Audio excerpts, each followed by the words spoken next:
Tonight, some heavy rain in the metro overnight. It's rained on and off a little bit today, but we are starting on time. Cloudy skies, temperatures in the 60s, and Joe Espada in year number 3 with the Astros. Houston right now 7-15 on the road, the 4th lowest winning percentage of any team in baseball away from their home ballpark. It's been a lineup decimated by injury. It's brought to you by Ford, but Houston does return shortstop Jeremy Pena here tonight. Out the last 33 games with a hamstring injury.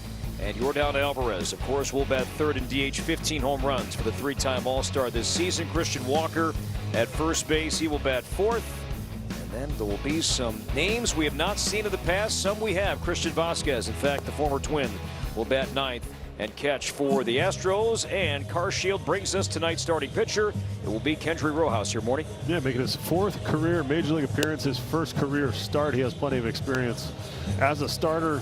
See how he's able to control the strike zone. The most important thing you see there, the 8 walks, working ahead, throwing strikes. He hasn't had a problem with strike one. It's been after that where he can lose the zone from time to time, but then he has the type of stuff that if he walks the bases loaded, he can strike out the next 3 and get himself out of it. So I'm sure he would love to be efficient here. He'd love to work ahead, starting with strike one, and then have a nice, quick, clean inning and get the boys back in the dugout, get the bats alive. It's a team 2 in the Astros morning. They swing the bat early, the 4th highest first pitch swing percentage of any offense in the game. Let's keep tabs on that tonight as Pena digs in. Talented player, all-star Gold Glove winner, and the first pitch is a swinging strike. And with that, we are underway. A fastball at 96 from Rojas. Just 10 games, as I mentioned, for Pena, but returns tonight. Change up down low, and it's a 1-ball, 1-strike count to Pena. Isaac Paredes on deck, followed by Yordan Alvarez, the Astros 12th in baseball, averaging nearly 4.5 runs per game. Yeah, the problem hasn't been the offense and the ability to score runs. The problem has been on the other side of the ball, the pitching ranking near the bottom in most categories. I mentioned it off the top, a lot of injuries, but we'll see how it ends up in the end of this series, whether it ends up being a high-scoring series or whether one of these teams outpitches the other. And that hit him. Slider down it inside, and Pena will take his base. So 1-2 mistake there from Rojas, and Pena is on for Isaac Paredes. Yeah, so those feet are locked in. You're not really going to get out of the way. 2 strikes, as long as you're not getting squared up in the hand or somewhere else that hurts a lot, you'll take those. Veteran Isaac Paredes, 27-year-old third baseman, as he rips one to left center field on the line. Outman will dive, and he can't make the play. He does knock it down, but Pena will make third. As Paredes, another first pitch hack from the Astros, and Houston is threatening right away, 1st and 3rd, and nobody out. Hard contact, and Outman had a good read on this ball. He was charging it hard. Once he committed, he decided to leave his feet and then made sure he kept that ball in front of him. On where it was at for a while, I'm not sure if he pops up that he had any chance of throwing out Pena at third base there. But Paredes was watching that ball come down. He thought that ball was going to hang up enough for Outman to make the play, and really fortunate that at least he got a piece of it. Otherwise, that ball's to the wall, and Pena scores. Who knows where Paredes ends up? And of course, the guy you don't want to be facing with any type of traffic is the guy in the batter's box now, one of the best hitters in all of baseball. And righty lefty, it does not matter. And look at that note, bottom left. 322, 6 home runs off left-handed pitching alone this season. And it's really interesting when you look at the numbers. He's hit lefty sinkers well, which is a hard thing to do, that ball running in on your hands. He's also hit lefty sliders well, so east-west, he does a really good job against left-handed pitching. It's more the four-seam and the sweeper that give him trouble, which Rojas doesn't have a sweeper. So do you go with your strengths? How do you attack a guy who's, hits your weapons? Look at that. As good as anything. It's incredible. All the numbers across the board. Fastballs, breaking balls, off speed, left, right, everything he does really well. Rojas walks Alvarez. So one Cuban facing another. And Rojas in an early jam right away. So 3 on, nobody out. Christian Walker to back as we take a look at the Twins defensively. Larnach, Outman, Martin in the outfield. Tristan Gray at third base with Lee, Keyshaw, Clemens, and Ryan Jeffers back behind the plate. Oh, and that infield that we're showing you is going to play infield in, top of the first. Try to get that double play, but cut that run down at home if they can. Jammed on the infield, and the infield fly is called. It's dropped with intent by Keyshaw, but the runners stay at their respective bases. So Walker is retired. So not a bad idea. Ball landing on the grass, but the runner stayed put, and Walker's retired. Well, he ate him up with this pitch here. Keyshaw, why not try it? See if you can get somebody off the base. So one pitch there, 1 out. And now Zach DeCenzo in left field tonight. Does not have a hit this season against a non-fastball. Sees a fastball there at 97. So you look at what he's done offensively in just 10 games. It was a 12th round pick out of Ohio State in 2022. He has done damage against breaking balls, changeups, but I should say he's done damage against fastballs, but nothing against breaking balls and off-speed changeups and splits. Gas 98, 0-2.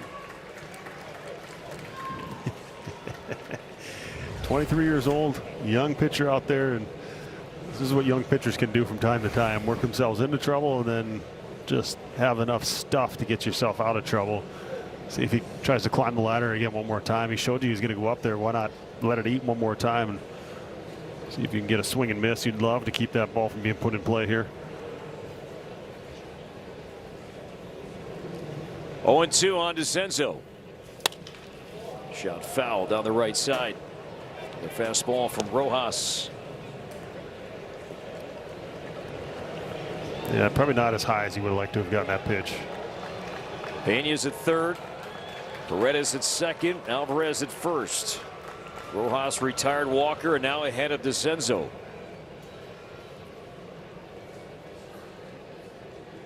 Again, the 0-2.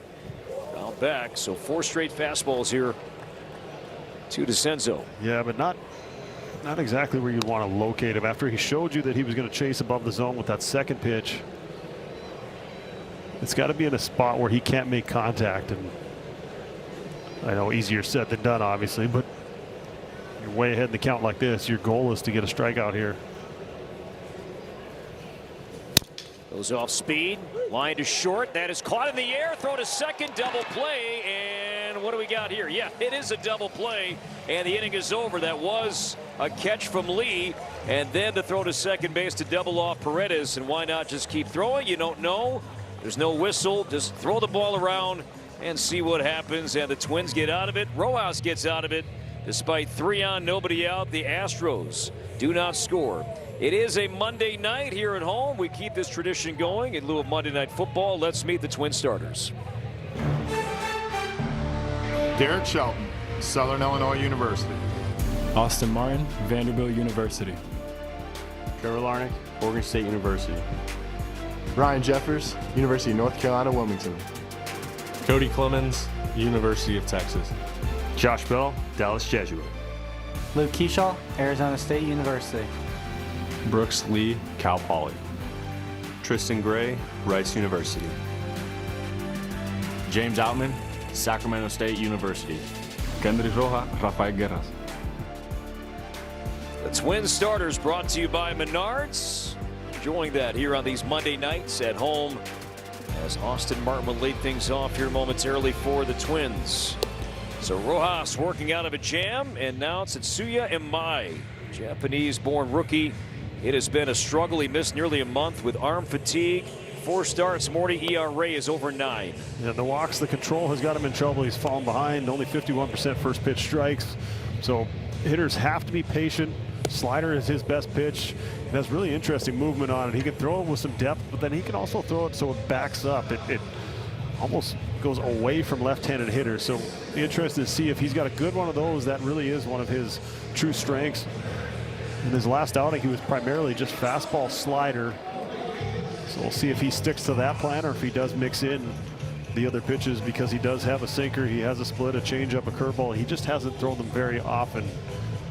He is such a low first pitch strike percentage, and we've seen the Twins be so patient with a high walk rate. I'm leaning more in that direction early on. What about you? I think you make him prove that he's going to throw the ball over the plate until he shows you that he has the ability or that he's going to be able to do that today. So, I think 14 walks in 12 2/3 innings. It's hard not to notice that. Harden does swing and punches it to right and shallow. And Cam Smith makes the play. So one down here in the Twins first. Let's take a look at how the Astros line up defensively again. This has been a banged up club. We'll get to that here in a moment. As Amai retires Martin, and here comes Trevor Larnach with a home run over the weekend here against Milwaukee.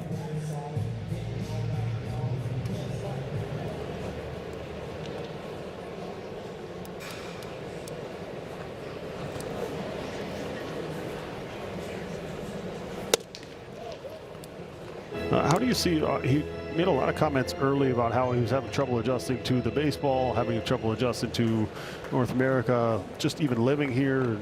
Some people see it as an excuse or as a weakness, and he was being honest. I can't even imagine how difficult it is to leave everything behind, come over here, and everything is different, everything is new, everything is a challenge, and then you don't get off to a good start. It's always easy to make it sound like it's an excuse. But there is swing and miss potential in there because the strikeout numbers do stand out. Yes, the walk rate is high, but also more strikeouts than innings.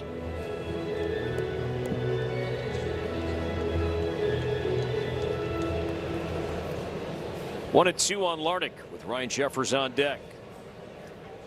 Amai, 28 years old. And Larnach starts, and he went rung up at third base by Emil Jimenez. And there are two down. Is it gray pants night for the umpires, or what's going on? Well, this happened over the weekend too to Jordan Baker's crew. That first game on Friday night, due to some weather delays and equipment travel, some umpire normal gear did not arrive, and it looks like it happened again for this series, at least for game one tonight. So more of a casual look here for game one. A little casual Monday, why not? All one to Ryan Jeffers. One RBI shy of 250 in his career. Jeffers homered again yesterday, 7 on the season at 9 all of last year. And no matter what stat you're looking up, what website you're studying, Ryan Jeffers has been among the better catchers in the game this season. If you're looking at Fangraphs WAR, he's third highest. Has the highest walk rate of any qualified catcher going in the game. WRC plus, he's there. He has just been phenomenal at the plate. The 2-1 from Amai. Now 2-2, also the subject of our Twins Insider, which we'll talk more about later on. I think with Jeffers, the tough thing is, you know, where this team is at a couple of months from now, is there going to be a lot of phone calls coming the Twins' way asking about him? He's also a free agent at the end of the year, or is he a guy that you identify that can be a part of the future here? There's a lot of questions that go along with it. You know, where does he fit? When do you expect this team to be in that full contention window? It's hard to find catching in the big leagues, I know that. 3-2 the count to Jeffers. Pitch from Amai is chopped to the right side. Braden Shoemake makes the play, and Tetsuya Imai is a 1-2-3 first inning, scoreless after 1. Our own. Top 2 here at Target Field, where this spot in the starting rotation would normally belong to Simeon Woods Richardson. But no, it is Kendry Rojas making the start here tonight. Now, with that said, Derek Shelton was asked if that means that Simeon's role is going to be strictly out of the bullpen going forward. And Shelton said right now he can't answer that, simply pointing to the fact that this team's about to kick off a 17 straight game stretch. And he has to be mindful of that in terms of how it may affect their decisions with both the rotation and the bullpen. bullpen. But he also added that mentally, Semien is a really tough kid. He doesn't think that this is something that's going to completely throw him off in the wrong direction. He continues to come into work with a positive attitude. He works hard, and he doesn't expect that to change at all, guys. Audra, thanks. That's a fair ball picked up by Ryan Jeffers, and he throws out Shoemake for out number 1. Saw a shot at Sim in the bullpen, and he figures to be involved somehow, some way here tonight. So I don't know if I look at this straight as a Kendry Rojas opener. I don't view it in that way. Do you? No, I think it's an opportunity for Kendry and trying to see what you have. We've seen the fastball all the way up to 98 miles an hour so far just in this start. So if he's able to pitch deep, if he's able to maintain that velocity, if he's able to kind of look like he can be a weapon in the starting rotation, that would be huge for this team. To have a left-handed starter who throws as hard as he does, you know that that's going to play out of the bullpen. If you want to put him in the bullpen, if you know he can hit 98 when he's starting a game, that's the kind of the fallback. So I think you're going to give him opportunities to start. 1-2 on Bryce Matthews, 24-year-old center fielder, but also will play some second base. Jose Altuve put on the injured list today with a grade 2 oblique strain. So Matthews in center tonight, but as the series plays out, we'll see this young man also on the infield. Struck him out, 98. First strikeout for Rojas. And quickly 2 down to the Houston second. There's not too many left-handed starting pitchers across the game of baseball that have that in their back pocket. Just a change up at 88 on the previous pitch down to the bottom of the zone, and then being able to elevate with that four seam and just throw it right past them. It's electric stuff. So 2 down for Cam Smith, former first-round pick by the Cubs in 2024, and then he was a key player that went back to Houston in the deal that sent Kyle Tucker from Houston to Chicago. And Smith got off to a good start, but then really struggled the back half of 2025, and more struggles have found him here in 2026, batting now under 200. Just had a great camp, made the team, got off to a good start, and then the league started to adjust. And you'll see that a lot with young players. The league is way more experienced than you are. Seem like they're one step ahead as you're still trying to figure it out. I think the challenge now is the gap between AAA and the big leagues just keeps getting bigger and bigger with all the velocity up here in the big leagues. You've got guys down there that can pitch, that can make the ball move, but there's not very many guys that sit at 96 with their fastball for a start. Check swing, and it is a strike. And so it's hard because you can send guys down and they're going to go down there and dominate that league, and then they come back up here and a lot of the same problems are still there, and you haven't been able to close up because you haven't been pitched the same way because the guys don't have just the same stuff. 2-2 ground ball up the middle and will sneak by Brooks Lee. And a 2-out single from Cam Smith is a threat to run 6 stolen bases, and there was the second Houston hit tonight. Christian Vasquez to bat, the former Twin. But first we take a look morning at tonight's keys to the game, brought to you by Toyota. Little math equation: 15 or less and 5 or more. First one, 15 or less, that's pitches. He's averaging almost 19 pitches per inning. The walks have kind of piled up, and interesting, after he threw this ball, he took a look at his hand. It went back up the middle as the trainers. Nick Paparessa is going to come out and have a look. Interesting to see what this was. I thought he got glove on it, but as soon as that ball went into center field, he was looking at his hand, maybe his pitching hand.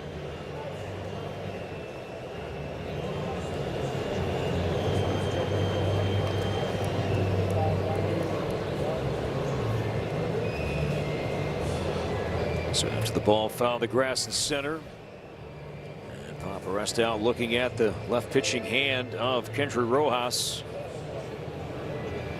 And Semien Woods-Richardson now has left the bullpen bench and is beginning to get loose.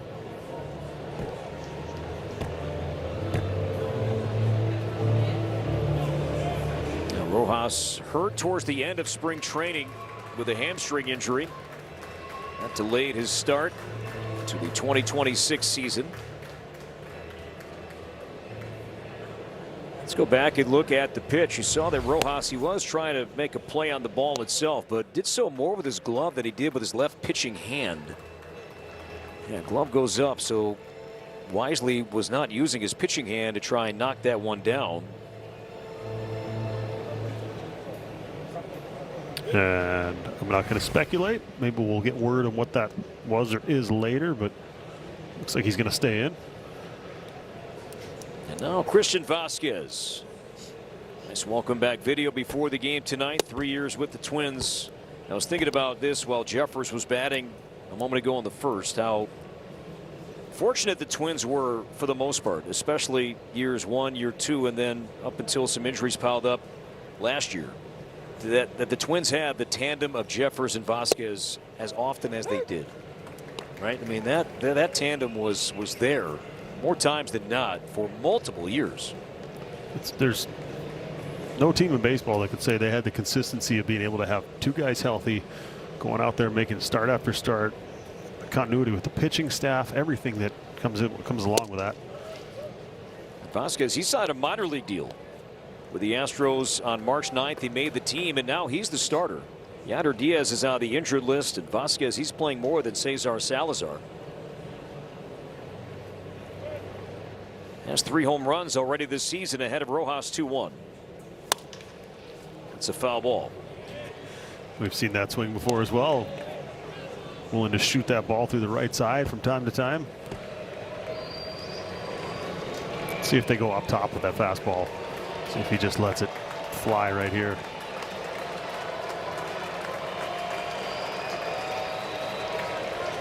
Two balls and 2 strikes on Vasquez.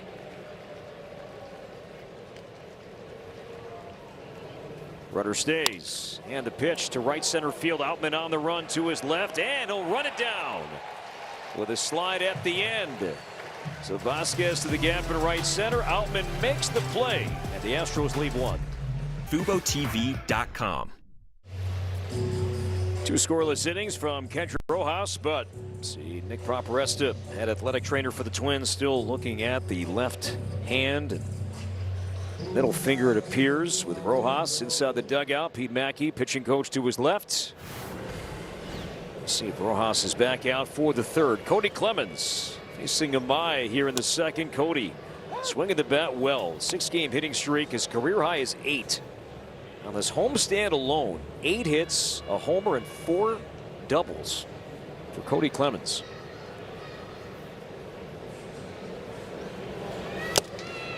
It's always the good part about it being early in the season. You have a good homestand, you have a good week, and then all of a sudden those numbers look a lot like they did last year when he was driving that baseball all over the ballpark. A lot of homers on the pull side, but it's been good to see the numbers against lefties. That's where it's really made the difference. Is he's getting some more at bats, he's getting some more playing time, and hitting for power off of those guys. Waits for the 0-2 from Imai. And we'll do it again. Let's go back and look at the last week for Cody Clemens, now 30 years old, and this new decade is treating him quite well. Well, he's the type of player a manager loves, because you put him wherever you want. He's not going to complain. He's going to hit anywhere in the lineup. He's going to play all over the field, infield. He'll play outfield if you need him to. But I think a lot of his playing time is dependent on how he's swinging the bat. And you're going to find him more playing time when he's swinging the bat the way he has been recently, for sure. Josh Bell on deck, followed by Keyshaw.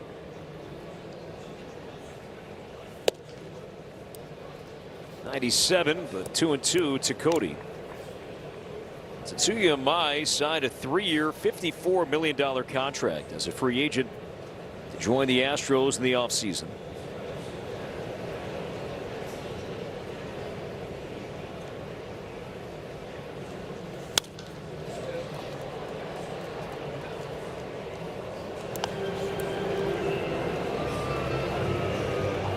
Rojas back in the dugout. So I know I'm not supposed to speculate, but I promise that was a finger issue. Well done, Morning. That's some good CSI work right there. As Clemens strikes out on a slider, 2nd strikeout for Imai. Josh Bell to bat. Let's check in with Audra. Well, if anyone was wondering how that these umpires can end up with the wrong pants, you're not alone. I was wondering the same thing when it first happened on Friday. It turns out at the end of each series, the umpires pack up all of their equipment and their uniforms into trunks, and then the ballpark staffs ship those trunks to their next cities. But if you'll notice, home umpire Marvin Hudson has the right pants on. That is because home ballparks keep an extra set of home umpire gear and uniforms in a couple different sizes. So they've offered it up, those extra pairs of pants, to the guys out in the field, but they're different material. They are heavier, they're wider leg to accommodate, the padding and stuff underneath those pants. So like last time, looks like these guys opted to go back to their hotel rooms to get a couple pair of extra pants on hand. We saw the last crew change out mid-game, so we may see that happen here tonight. But I asked Dustin Morris, VP of Communications, had he ever seen it? He hadn't. Bell to center, hit a ton. Back it goes and gone into the Juniper Plants and straightaway center field. And the home run drought is over for Josh Bell. It is 1-0 Twins. Well, that was loud. That's how you break out of it right there. Straight away center field. Well over 400 feet. Good contact. That ball running away from him. Let him get those arms extended. And if we wonder if you got it, you don't need to watch the ball. Sometimes you just need to look at the pitcher. Whoa. Amai says Bell, before that swing, his last home run came back on April 9th. Third allowed by Amai. And the Twins have a 1-0 lead here in the second.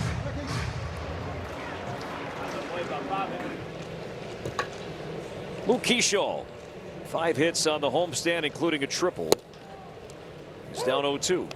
That's 112. 112 at 21 degrees. That's a line drive home run, 429 feet, straightaway center. Wow. And Kershaw strikes out. Slider. And there are 2 down. Third strikeout for Imai. So that Bell home run swing traveled quite a ways. And with that, another Baja Blast. Unlock your free 20-ounce Baja Blast by registering now at BajaBlastHomeruns.com. Any home run over 420 is a Baja Blast. And that one went 429.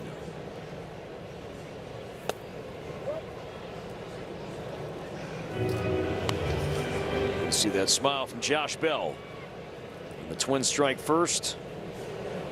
Brooks Lee, just 2 hits on this homestand, 2 for 24.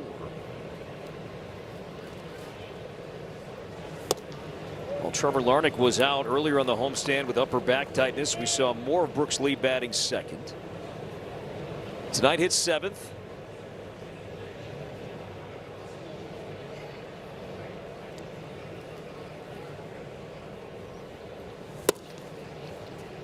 Helped him out there. Might have been ball 3. 2-1. It's amazing how it just, and I think he's done a good job of understanding it, but how you ride the wave as a hitter, the hot streaks, the cold streaks, and try and stay as level as you can throughout them and understand they're going to happen throughout the course of the season. I tell you what, his slider, told about it before, it's got a completely different movement profile.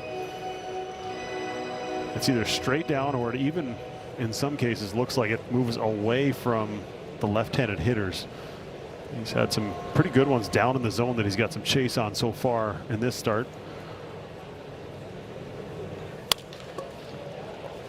To the right side and played by Walker. 3-time Gold Glove winner makes the play, and out number 3 here in the second. But the Twins strike a Josh Bell line drive laser to the Juniper Plants in center. 1-0 Twins after 2.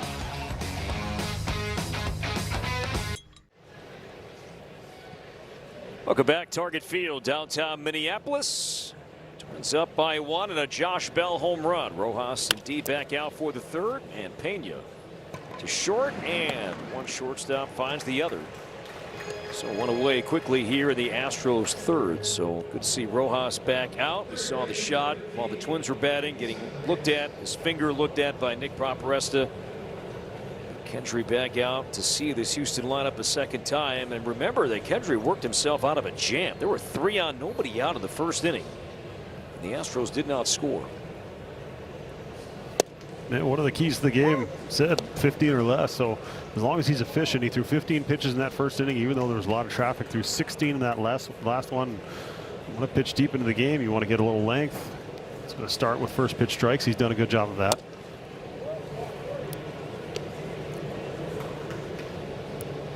Eight of 11 so far, so working ahead in the count. He's 23 years old. His first major league start, and a swing and a miss. Change of pace. Now 1-2. Twins have to be thrilled with what they're receiving so far from these rookie arms. Rojas, Prelup, Andrew Morris, now seeing him in a much higher leverage role. Yeah, you knew there was going to be opportunities in the bullpen. You just didn't know who was going to be for it. And Morris looks like a guy who's getting some of those late inning opportunities. Slider strikes out Paredes. So went down with a change, up with a slider. 2 down. Yeah, second strikeout of this outing. Top of the zone, that can be a dangerous spot, but interested to see. It looked like he was almost late on that. Yordan Alvarez, 3-time All-Star, a year ago, limited to only 48 games as he dealt with a hand injury. Let's take a look at tonight's Fubo stat of the game. WRC plus leaders, remember 100 folks is league average, and Ben Rice, Alvarez, Langoliers, and Judge are just blowing everybody away right now with how they're performing. And this guy, I mean, he's just, when he's healthy, he's a guy you don't want to see in big situations. He's done it in the postseason, regular season. Wax one to center. Outman back and now in. And the play is made, and Rojas with an 8-pitch 1-2-3 third. Twins back at it, leading by 1 in a moment. Minnesota Twins baseball is presented by your local Toyota dealers. And by Chili's. Big Crispy 3 for me. The best $10.99 you can eat. Tristan Gray leads off the home third. And Gray 0 for his last 9. Batting 8th here tonight. Outman on deck. And then the lineup turns over. Second time Austin Martin to bat third. Line to right over a leaping Walker. And Gray snaps that 0 for 9. And a leadoff hit for the Twins third baseman here tonight. I'm really interested to hear what the conversation's like in the dugout right now of, is it what we expected? Does the fastball look like what we thought it was going to when we were watching on video? What's the slider look like? Because he has thrown a couple of good sliders down in the zone that have had some pretty good bite to him and taken a couple of awkward swings. And see if these guys are staying on that fastball, just keep hunting that heater if they know they're going to get a bunch of them. Inside now at Outman. 21 changeups, or 21 fastballs, 4 changeups, 7 sliders. He didn't use that changeup much in his last outing. That was the pitch that Bell hit out of the ballpark, but I think just forcing him to use more of his arsenal to try and get off the good part of the bat. 1 ball, 1 strike. You mentioned that last outing, and it was his first one since coming off the injured list against Seattle back on May 12th, and the Houston staff was like, hey, let's just try to simplify things. Slider, 4-seam, let's go with that. And his first 2 innings were promising before things unraveled for him. He went 4, gave up 6 runs. He walked 3, struck out 3. Joshua Miller and this Houston staff, they're just trying to get Amaya as comfortable as possible. As Alman again chases 1 and 2. It was an interesting outing too. He had an 0-2 pitch that was overturned. It was strike 3, and then he hit that batter, hit the next batter, walked the next one, grand slam. So it unraveled on him in a hurry. So it wasn't like he was pitching all that bad in his last outing. He got hurt by 1 big swing, but he kind of got himself into that trouble. 1-2, line foul. Slider. It's a hard thing to do in the big leagues, to free passes and then force yourself into a situation where you have to throw that ball over the plate. If you do that to any hitter in a major league lineup, there's a good chance you're going to pay for it. See if the Twins are able to do that. He's been around the zone for the most part, not as erratic as advertised coming in.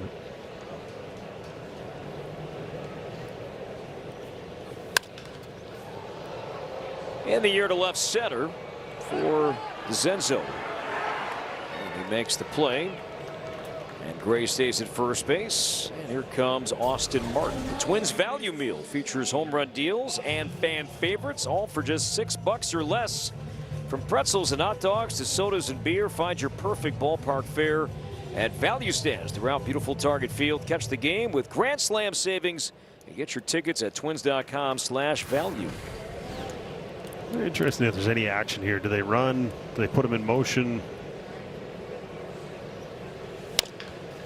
Chop to third. Astros thinking 2 to second, on to first, and a 5-4-3 double play.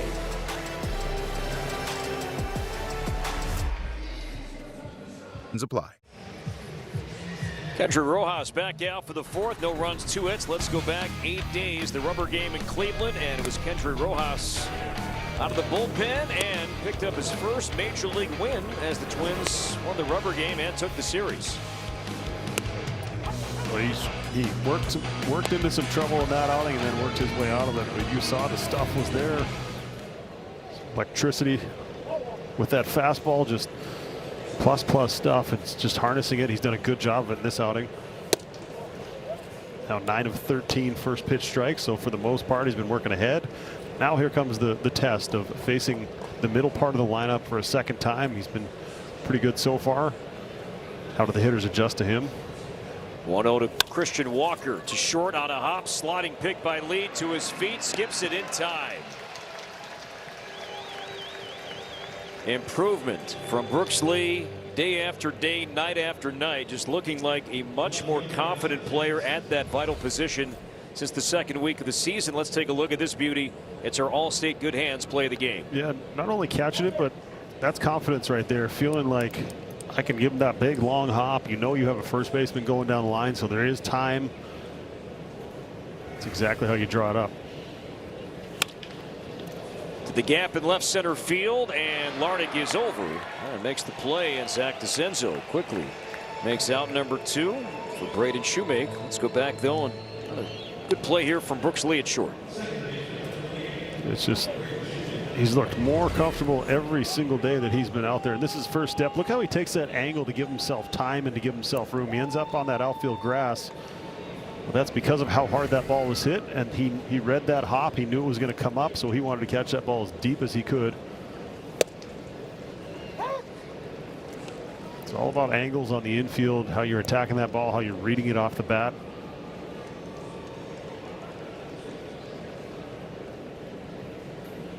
Shoemake bounced out. In fact, Ryan Jeffers made the play on a swinging bunt back in the second. No balls and 2 strikes.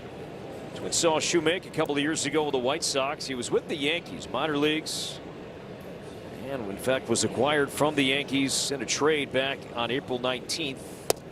Checked his swing and did not go.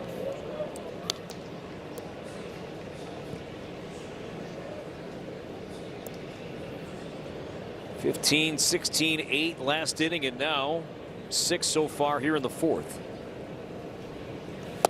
Make it 7 and a strikeout. Back-to-back 1, 2, 3 innings for Kendry Rojas. Getting better and better here as the start is moving along. Twins will bat bottom 4, leading by 1. Let's keep it here for tonight's Twins Insider. And Ryan Jeffers has been a leader for the Twins, both behind the plate, commanding the staff, but also in the batter's box, having just an incredible offensive season. And back in spring training, we asked him about his goals for 2026. Well, number one, I mean, he's playing more, so more opportunity. I mean, we came into the year, said that he was going to be the primary guy. Number two, I mean, he's a really bright kid. Like, if you talk to him, he's able to retain a ton of information, which I think helps. In terms of the game calling, in terms of the ABS, it's something that he took seriously, even going back to last spring training when we had it. The league had it, and we weren't going to use it. He paid attention to it, and then at the plate, he's just having consistent at bats. And I think the one thing that stands out is he's taking his shots early when he can drive the ball, and then he's staying with a really refined 2-strike approach. Yeah, I think it's just honestly, the more you do this, the more you grow in this game. Every offseason I've had, I've kind of felt like it was my best offseason. It kind of felt like we were building every year, kind of building to this moment. I've had years where I've hit for power. I have years where I've handled the strike zone. You know, kind of just done it all at different times. So really, it's just been putting it all together, and when it all matches up, it seems to be going pretty good. Derek Shelton, Ryan Jeffers, and Ryan Jeffers is due up second here in the 4th inning, and you just take a look at the numbers and where he is ranked, Morty, amongst his peers: 2nd, 4th, 6th, 10th, 15th. I mean, he really has put together a really strong all-around season. Well, I like how he said that he's done all of those things well at one point in his career, and I think that's what you call when you're coming into your prime, is when the physical and the mental all work together at the same time. You end up having a season like he's had, or a start like he's had, and hopefully he's going to end up in the All-Star game. But it's just, it raises the question then, which is always easier: should he have been playing more last year when Vasquez was struggling a bit with the bat? But is that what led to keeping both guys healthy over the last few years? You kind of go back and forth on it. Oh, Huge left side and into left field. That's beautiful. Trevor Larnach, a leadoff single to begin the 4th, and the Twins have the leadoff man on for the 2nd straight inning. They don't ask how, they ask how many. That's that slider that I was talking about. They almost moves away from left-handed hitters. He sees the break. He's anticipating that ending up in a certain part in the strike zone, and he hit that right off the cap, right off the end of the bat. When you're going good, that thing stays fair. So Larnach is on. Now Ryan Jeffers, 0 for 1 here tonight. His second look at MI. And a breaking ball for strike 1. For more on Jeffers, let's bring back in Audra Martin. When I was talking to Jeffers earlier today, I asked him what aspect of this season so far is he most proud of? Is it the offense? Is it adapting in the challenges with ABS? And he actually said it was handling this adversity and helping the staff handle the adversity. He said in the past maybe he would have been overwhelmed. That's going to be a balk as his cleat got stuck. Held onto the ball, and with that, Andra balk will move Larnach down to second. Go ahead. So maybe in the past that could have been a little overwhelming, trying to get used to everything, learn everyone's different personalities, figure out how he can best help them. He said this year it's helped him grow. He's thriving off of it. It's been a challenge. You'd love to have the 1, 2, 3 guys, the back end of the bullpen, but working together as a team and being that source and help behind the plate, something he's really proud of. Now, base hit here could bring in Larnach, and that would be Jeffers' 250th Major League RBI. And down 0-2.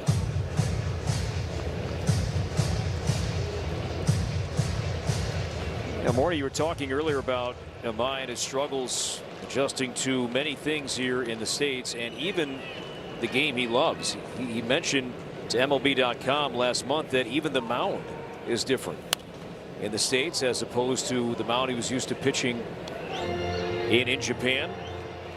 Just so many different things. Let's take a look at this Bach again. That foot slips back, so most, if not all, pitchers kind of set up in front. You kind of use that edge of the rubber as leverage, or you get yourself a little closer to home plate. So really interesting to see his foot slip.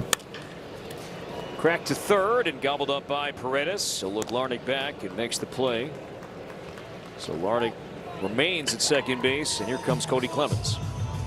So he's way over on the first base side, and as he goes, that foot kind of just pushes back. So he stayed on. He used the edge of the rubber there. Just really interesting to see a little too much weight in the heel and how that toe flipped over. Twins will take it. It got him a runner in scoring position. Cody Clemens struck out his first time up.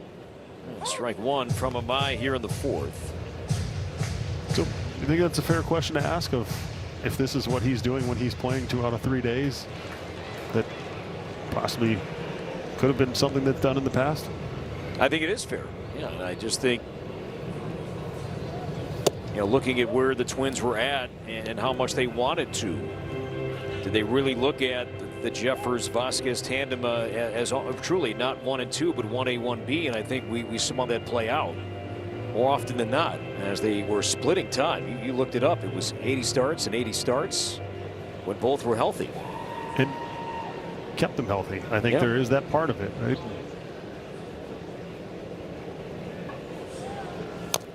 Most catchers that are 28, 29 years old that have been in the big leagues that reach free agency have a lot of miles on their legs. They spent a lot of time getting beat up behind that plate, but Jeffers has, with his offensive profile, he has spent time as a designated hitter, but also hasn't been worn out too much back there. And it's probably going to benefit him moving forward as he ages. Got a piece. Also got a piece of Marvin Hudson behind the plate. Got him on the inside of the right leg there. That came up and bit him.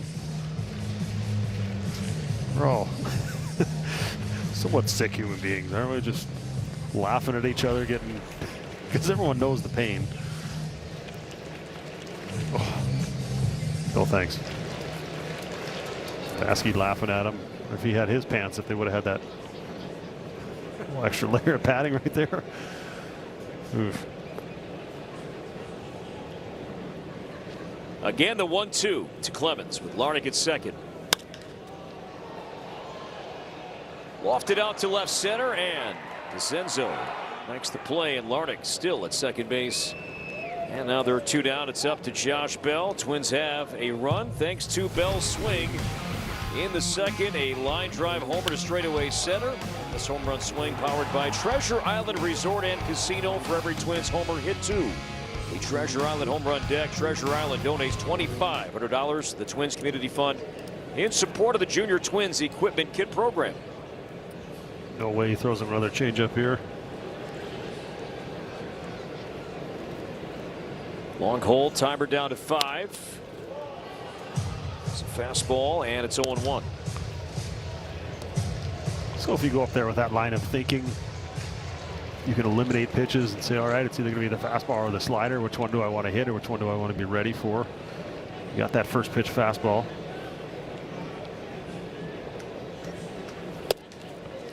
And that doesn't mean you can't throw him another changeup at some point in this game or this at bat. It just has to be a lot better located than the last time he was up there. And Bell, I think, who's been very good with runners in scoring position, would just take a base hit up the middle, a base hit to left center field here to get that run in.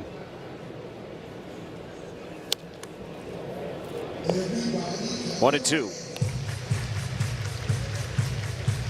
Now with his ability to miss bats and generate some chase, wouldn't be surprised to see him try that slider below the zone here. Sped him up with a couple of good fastballs. That last one at 97. You got options now. You're ahead in the count. Delta drone camera as Bell waits for the 1-2 from Amai. Up in the zone, and Bell cracks one left field. Back it goes and gone. Opposite field home run for Josh Bell. 2 for 2. 2 home runs. This one came with a teammate on base. 3-0 Twins here in the 4th.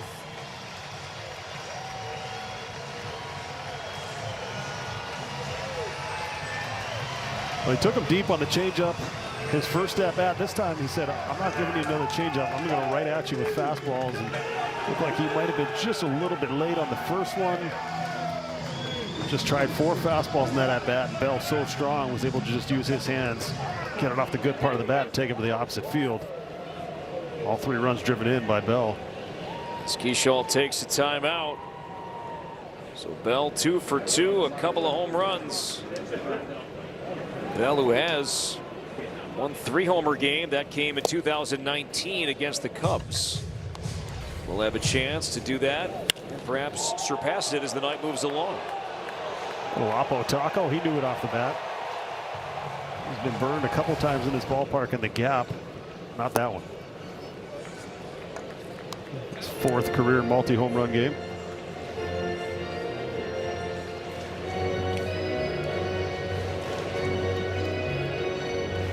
Bell 3, Astros nothing. 0-2 on Keyshaw, who's reached base safely in 12 of 14 games this month. It was a really interesting pitch selection to just keep going with the fastball. Very rarely do hitters see the same pitch multiple times in a row. You give them enough looks. Major league hitters a lot of times are going to make an adjustment. Bell made an adjustment there, catching up to that fastball. On a slider, Keyshaw strikes out to end the inning, but the Twins add on. Josh Bell solo to center in the second. 2 outs with Larnach on. Opposite field, 2-run homer. Twins up 3 after 4.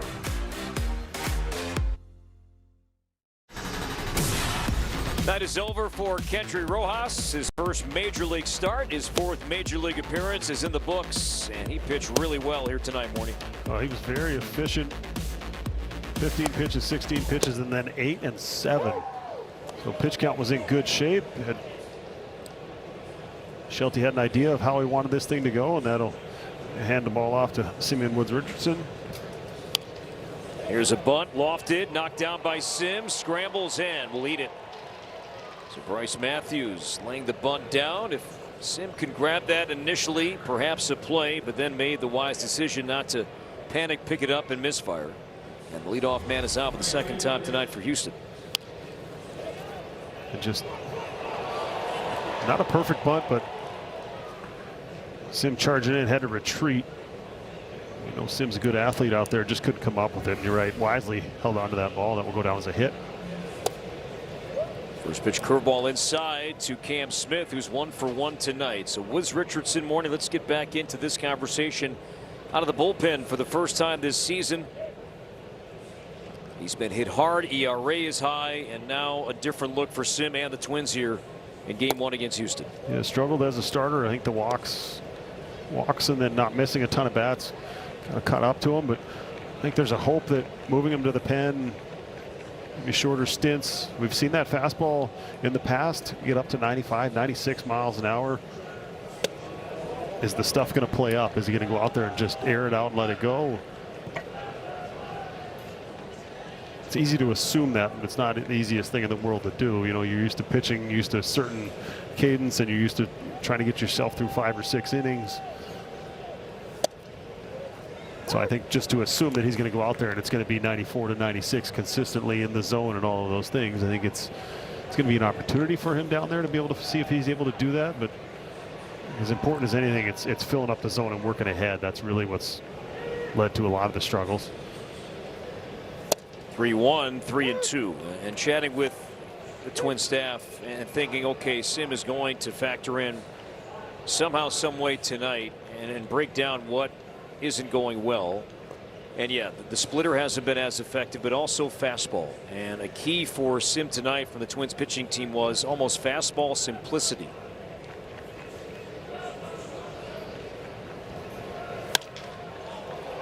Smith to right center, deep and playable for Martin. And one down as Matthews stays at first base.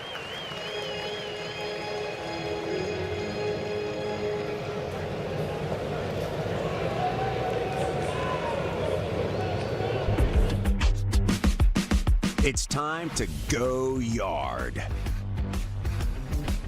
Echo, power on and on. 1-on-1 out for Christian Vasquez, who lined out to right center in the second. Ball 1. But fastball simplicity, what does that mean to you when you hear the pitching team, not just one individual, but the team say that's where Sim has to start? I think just not trying to do too much with it and making sure you're getting it in the zone, but into the zone where you want, but not trying to split that outside corner in half or the inside corner in half. It's, you know, filling up different parts of the strike zone. And obviously the goal with every fastball you throw is to stay out of the middle part of the plate, but until we see that velocity in that 94, 95, 96 range, it's even more important, that much more important to make sure you're living in those spots where it can be effective, whether it's at the bottom or the top of the zone. So he fell behind, you know, Smith 3-0 and now behind Vasquez 3-0. See the numbers for Vasquez, his 3 seasons with the Twins. Now back with the Astros, where he won a World Series.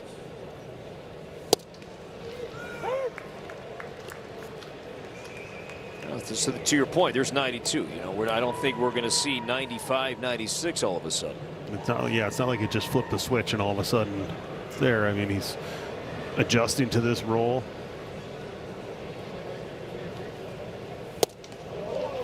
And Sim almost challenged. That right hand came up and he was close. Ryan Jeffers did not challenge, and rightly so. Twins have not had a pitcher challenge an ABS call yet this season. So there's a walk and the tying run coming up. And home run power and Jeremy Pena back off the IL tonight. Missed the last 33 games with a hamstring injury. An all-star last year, 17 home runs. He stole 20 bases. So 2 on, 1 out. Line to third, caught. Throw to second, not in time. This is close. Twins were able to get out of that first inning when the bases were loaded, nobody out, with a line drive double play similar to this, except it was to Brooks Lee at short. Nice job by Keishel of creating an angle right there. Left foot on the bag. I know that's not how you would typically draw it up, but it gives Gray a square target as he's throwing that ball. And ended up being a lot closer than I thought it was going to be. No challenge, we play on, so 2 down for Paredes. He's 1 for 2 tonight.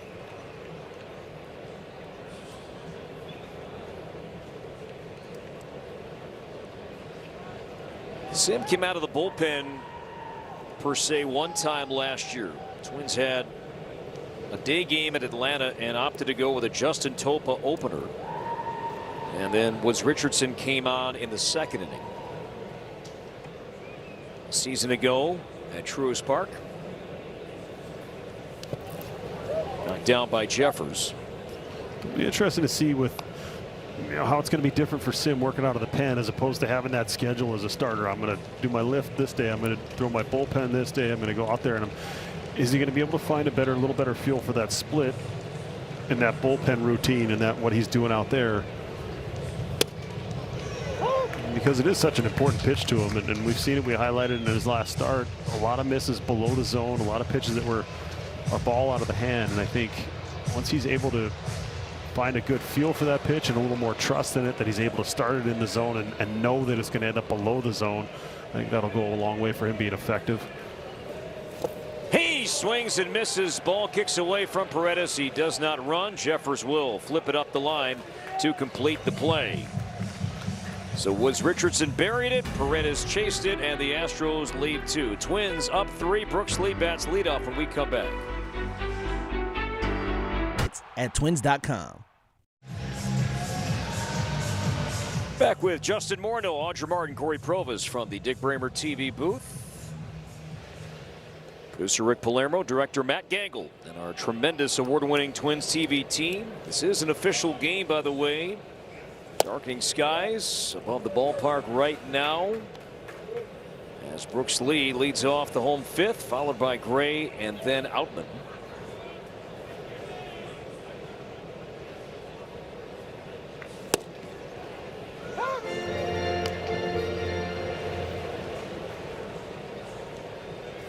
See the tarp down the left field line. In between innings, the grounds crew did remove the cover of the tarp.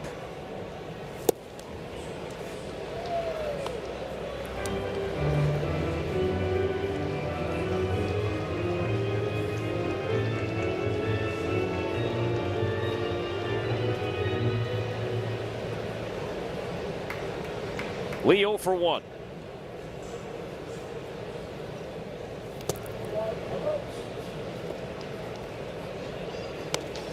Second look for Lee. Now he's seen that slider, that different movement on it. See if he can get himself in something in the upper part of the zone.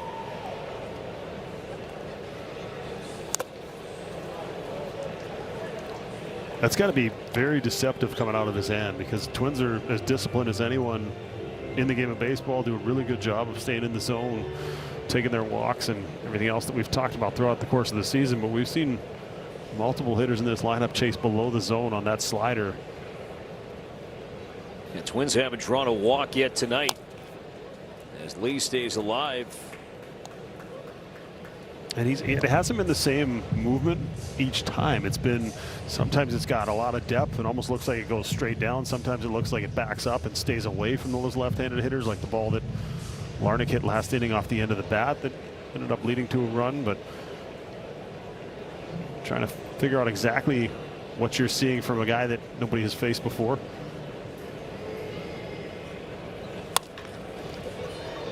To the right side, and Shoemake makes the play for out number 1. Tristan Gray coming up. Dan Stoltz here with Tony Oliva. You're a Hall of Famer. You blazed a trail, and that's what we want to do at Blaze Credit Union. 100% Blaze, Minnesota. Go Blaze!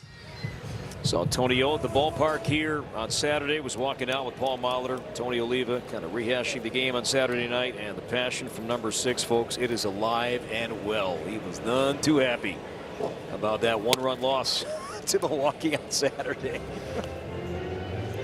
Love it. He's watching. Lovely wife Gordette.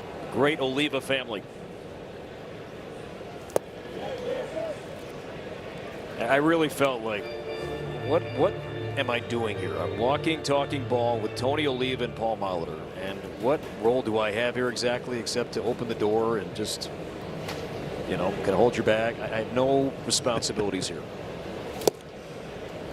It's about almost 100 years of baseball experience between the two of them, and It's two like Hall of Famers, done everything. We've all seen the movie A Few Good Men, and Kevin Pollak has one of my favorite lines in that movie, and he says, "I have no responsibilities here whatsoever," as Lieutenant Sam Weinberg, and that's what I felt.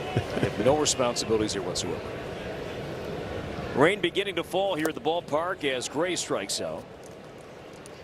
4th strikeout for MI, and 2 down here in the 5th. Houston has more players on the IL than any other team in the game. 15 currently, and Carlos Correa out for the season, and the most recent addition, Jose Altuve, out with a grade 2 oblique strain. So the Astros are 10 games under, and Joe Espada just has not had a healthy team.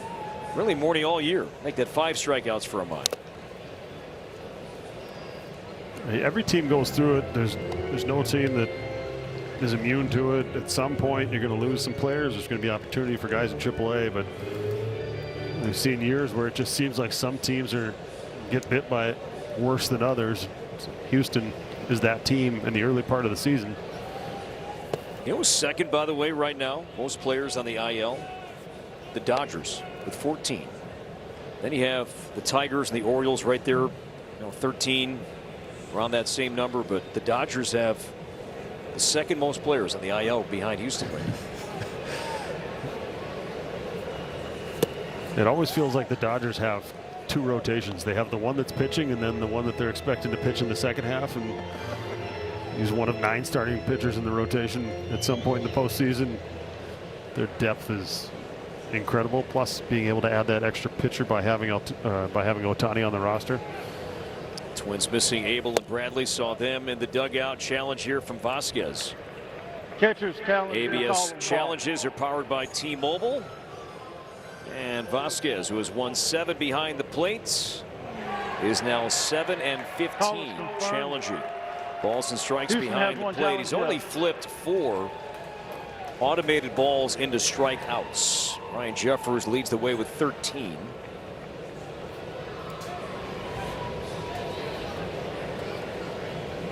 So 2-2 on Outman.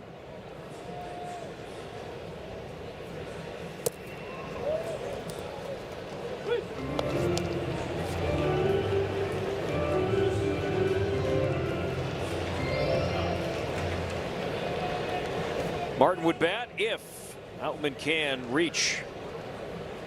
3-2 from Amai. Line to left field, a base hit. Numbers improving here for James Outman, earning more playing time with the roster.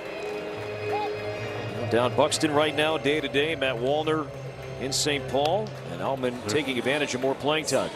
I think they're going to tarp it. And now Marvin Hudson, who's behind the plate, look to see the first base umpire, Doug Eddings, the crew chief, and the grounds crew will go to work. It must be imminent because Larry DeVito came out of there as quick as I've seen him, and he's yelling at the crew to get it going. Question is, are we going to be able to resume? Sorry. We'll see. It is an official game.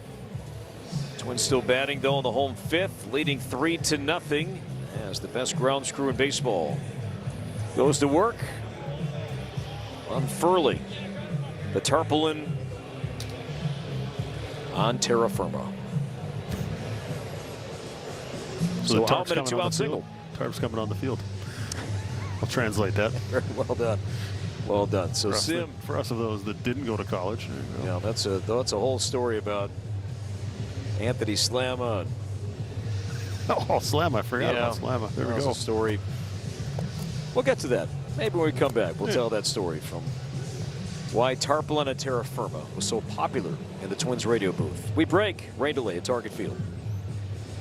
Online at rallyhouse.com.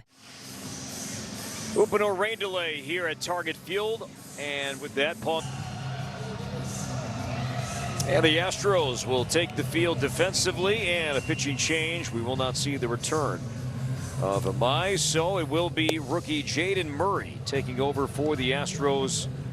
Murray was a 23rd round pick by the Rays in 2019. Did debut last year, 9 games, 1 start.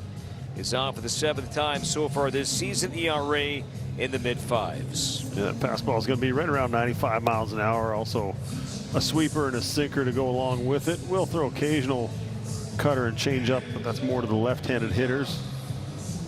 See what the plan is going in, but this is always adjust on the fly. See what you're seeing, take a look at that big book, take a look at that iPad, and have an idea of what you're about to see. And Twins will come back after this rain delay with a runner on first base and 2 outs. And it looks like Andrew Morris will take over for the Twins when Houston is batting in the 6th inning. You think about, Morty, all the prep that the hitting team does, player staff to prep for the starter. And then you have a rain delay, and then you're not exactly sure. Maybe teams do find out. Maybe there is something to be said for that, that teams do perhaps say, hey, when we do resume play, we're going to throw player X, or not, because you might just have to go up there and say, okay, here's a big league arm, and adjust and go. Yeah, I think the stuff's exchanged ahead of time usually, but as far as the bullpen usage after a rain delay, I don't remember ever getting who's coming in or who we might. You anticipate it, you try and figure out who's the long guy, who do they need to get innings out of, what are they going to try and do, how are they going to handle this, and you kind of anticipate them. When you see it, you have an idea of who you're going to face. James Outman at first base, and look at this. He's in a rundown right away as we resume play, and Walker tags him out. So Outman was going to run, and Austin Martin did not. Swing the bat, and hey, the 5th inning is over. 6th inning in a moment. Twins.com.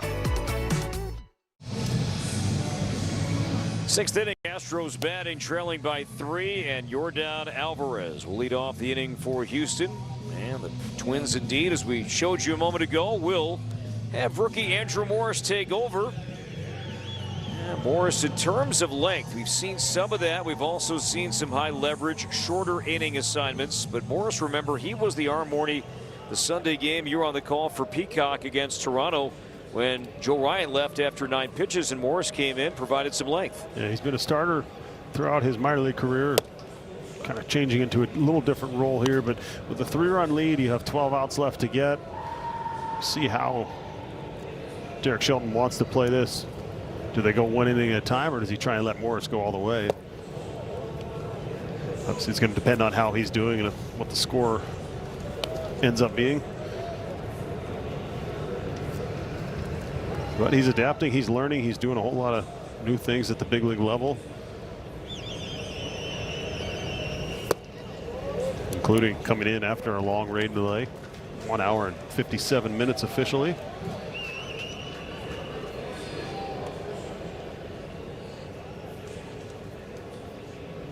The American League Player of the Month in April, and Alvarez draws a 4-pitch walk. And so the leadoff man is on for the Astros here in the 6th, and the 2nd time Alvarez has walked here tonight.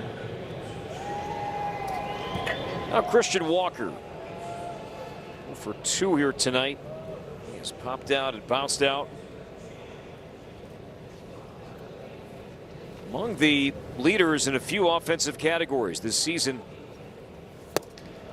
Extra base hits and runs batted in.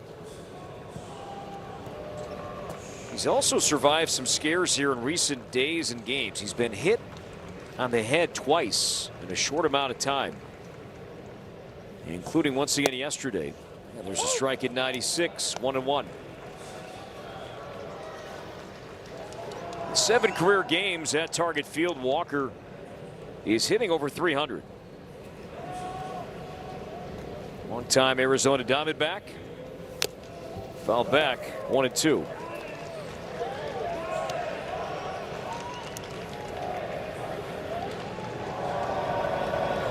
Our progressive wire cam. Alvarez at first base. Clemens is holding him on.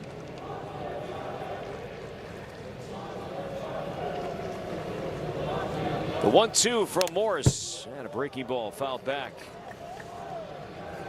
Morris' reaction kind of told you what you needed to see. He knew he left that ball in the middle of the plate, and very fortunate. He knew he missed his spot.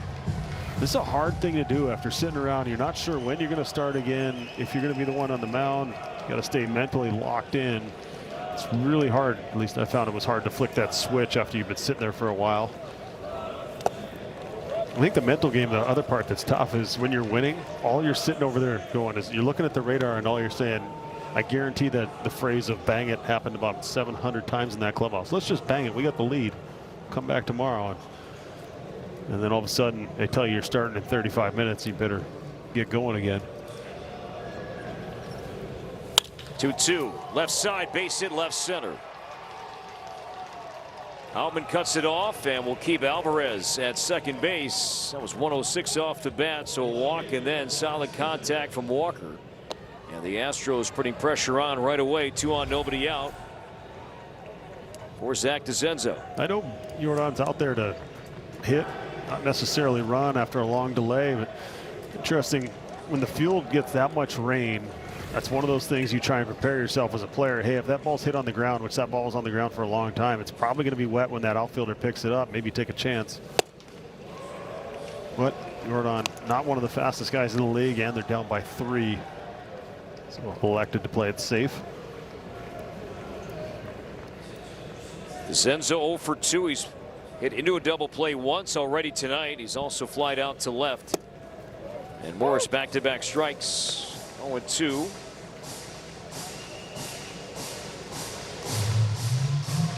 DeZenzo played in 5 games for Team Italy in the WBC, hitting over 260. Missed most of last season with a hand injury and a sore elbow. Good stop there by Jeffers. 0-2 sweeper, never had a chance, and Jeffers just was not going to allow that ball to get by him. Well, this is Morris also making sure that mistake, that one he left in the middle of the plate in Walker's at bat, he made sure that he buried that one.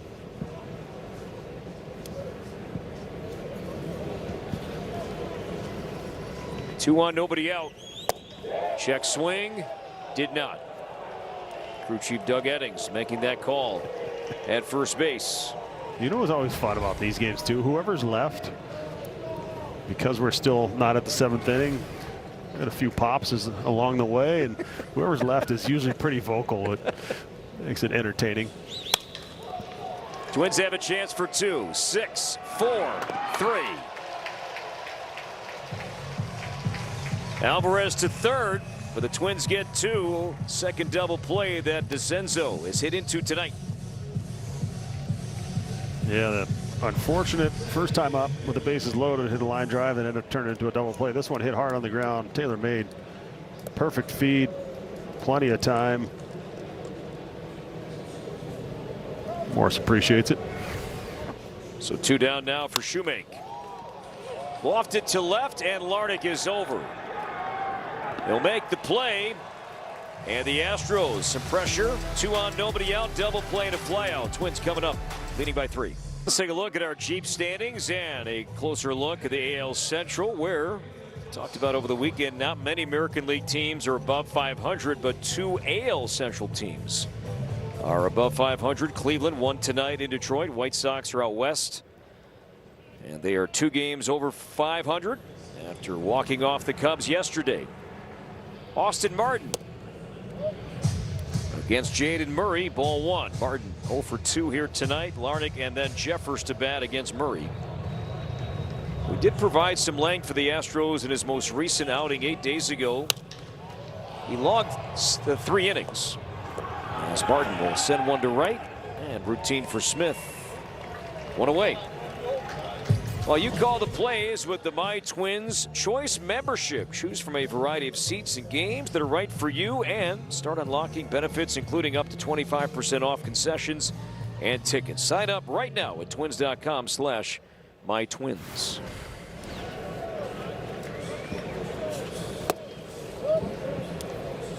Murray made that appearance 6 days ago on the 12th, not the 10th. He had 3 innings at home against Seattle.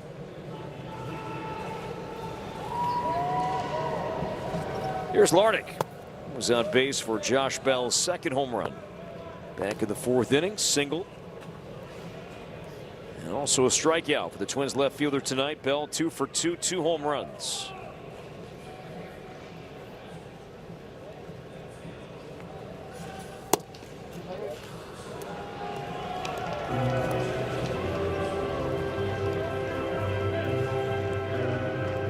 Murray this season in 10 1/3 innings thrown. He has walked 5, struck out 5.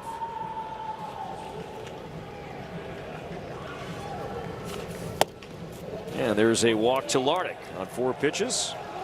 That right there is why I love the ABS system. That was an auto strike for 125 years in this game. 3-0, close enough. And that partly right there is why the walk rate is up. So over the last however many years they've been studying it, 3-0 count, the pitch that's most often given to the pitcher, and an 0-2 count, the pitch that was most often given to the hitter. Now the zone is what the zone is. And Jeffers will challenge. Speaking of ABS, the Twins have 2 challenges. Jeffers using one here, and it did hit the outside corner. Confirmed. Minnesota has 1 challenge left. The Twins with 1 remaining, as do the Astros.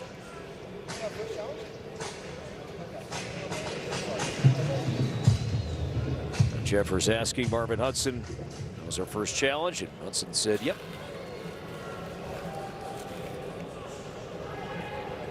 Ryan has bounced out twice.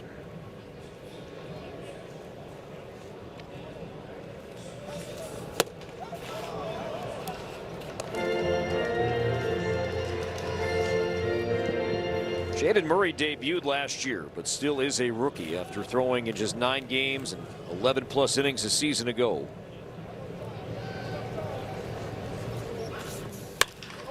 Crack to right, hit well. This one slicing towards the corner. That is in play and off the base of the wall. Larnach to third base. He'll be held. It's a Jeffers opposite field double.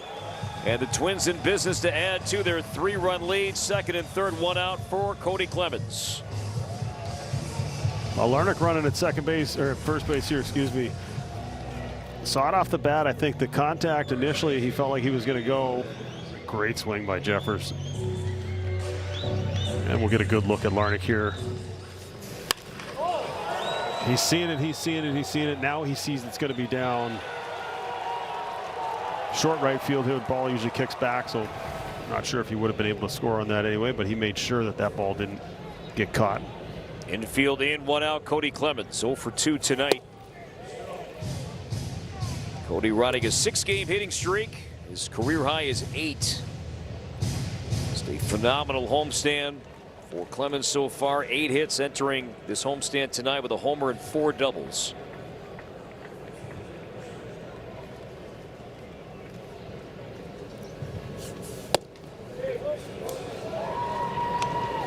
It's a little lower arm angle. He's got a high spin rate on that fastball. He's got some carry into the zone. You saw it on the first pitch to Clemens. Was able to get it above his bat.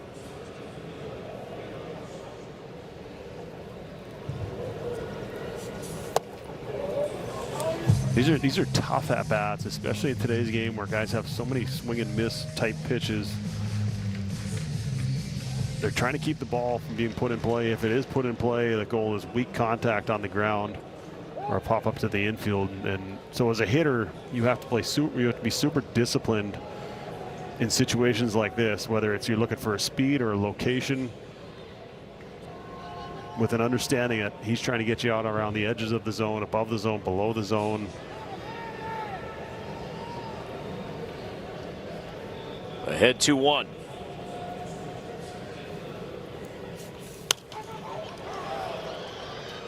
Vasquez, he had a play on there. Yeah. Vasquez, he was going to pop and try and throw behind Larnach. Left-handed hitter, open lane.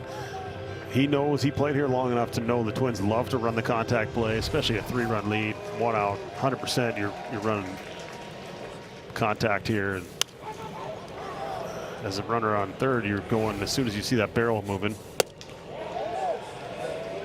No swing, 3-2. Well, so this is always challenging mentally as a hitter with the base open there. Now, you know you got the guy behind you who already has 2 home runs in this game, but you're trying to stay aggressive in the zone, keep it as simple as possible, but without chasing. Very hard thing to do. 3-2 inside, ball 4. Bases are loaded, and Josh Bell is coming up for the 3rd time. This time doing so with teammates on every base, and Bell tonight a solo shot to center in the 2nd, 2-run blast to left in the 4th, and now Morty, his 3rd at bat, bases loaded. Right man, right spot. Caught that ball out front on the changeup. The fastball, he caught that really deep to be able to hit that out of the ballpark. That'll tell you how strong he is. Bell, a 3-homer game back in 2019 with the Pirates, did so against the Cubs. And now Vasquez will chat here with Murray. Josh now with 4 career multi-homer games.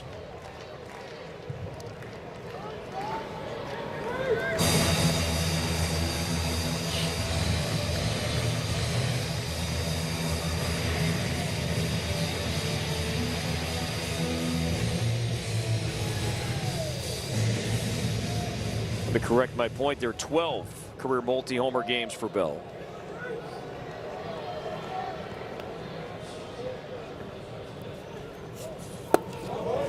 Now 2 balls and no strikes.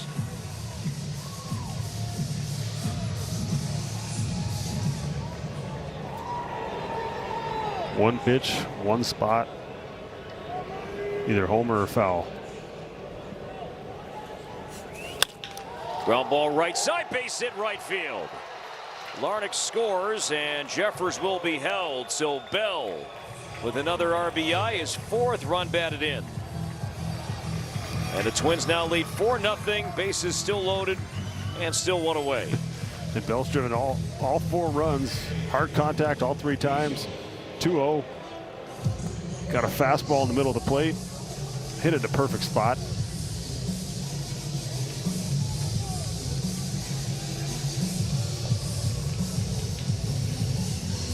We see it tonight. Absolutely. 3 for 3, 2 homers, an RBI single. And hopefully the Twins are far from done. Josh Miller out for a mound visit. And Luke Keyshaw is coming up.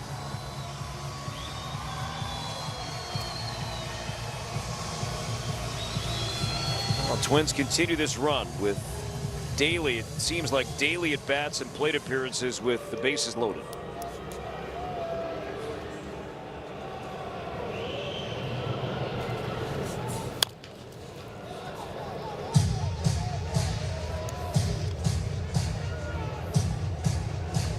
Keyshaw this season, bases loaded, is 2 for 7.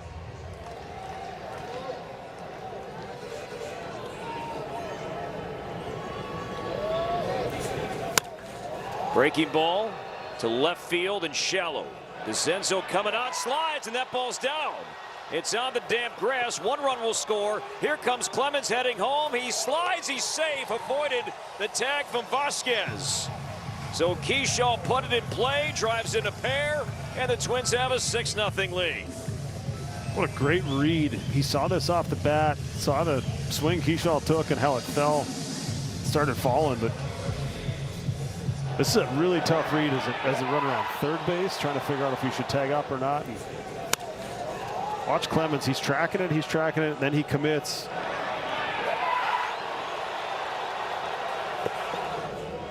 I wonder if Matthews had been running a little harder. Had they been able to stop that run from scoring? Kind of about 50% coming in to back up there.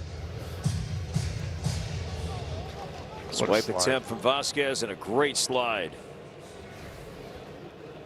by Neo Clemens right there. Matrix X. I'll get that right. Matrix. I still can't get it right. Matrix S. Matrix Esque.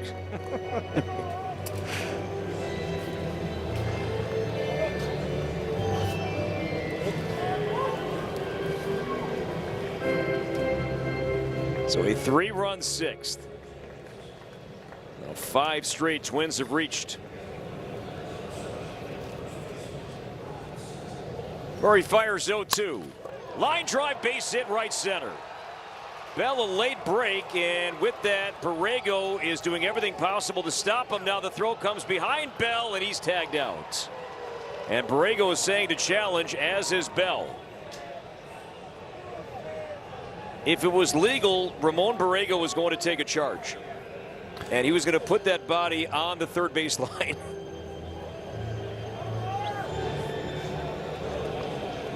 And now no challenge. Must have clipped him on the way by, or didn't have a good enough angle in the short amount of time to make that decision. But really good swing by Brooks Lee. And Bell froze on this ball. A line drive to the right side. Made sure it didn't get caught. And he was thinking score, and once he started going, he was going full speed. Just bad luck. He got him before he got to the bag, but the fact that he threw that ball to third base and Bell just happened to be going back. They were conceding the run there, almost just trying to get that lead runner, but the fielder can't see what the runner is doing. You're relying on the guys beside you to communicate, hey, he's going, or he's staying, whatever, because you're running after the ball. A great right field and shallow, but catch is made by Cam Smith to end the inning, but the Twins a productive 6th. They had 3 more runs. Josh Bell, what a night. Twins by 6 after 6. Get tickets at twins.com. Twins up 6-0 in our Toyota game summary. It's been a big night for Josh Bell, his 12th career multi-home run game. He's got 4 ribbies on the board, so a little bit of work to catch his career best, which was 7 RBI in a game back in 2019. And Kendry Rojas, his first big league start, worked 4 scoreless innings, just 2 hits on the board, along with 3 strikeouts, guys. Audra, thank you. Twins adding 3. Pitching change. Justin Topa threw the ball well yesterday. Begins the 7th inning as the Astros have the bottom third coming up. Matthews, Smith, and Vasquez. A couple of nice bounce back appearances after a rough one in Washington on the last road trip. Those veteran guys, a lot of times when you struggle, you want that ball right away, and he's been given that ball a couple times since that outing.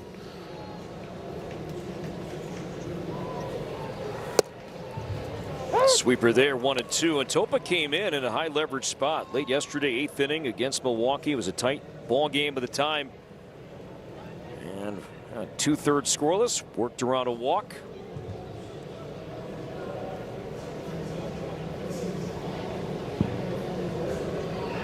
Matthews 1 for 2 with a bunt single tonight. And a changeup missed inside. Matthews in center field tonight, but as the series plays out, we'll see Matthews play second base in the absence of Jose Altuve, who's out with a grade 2 oblique injury.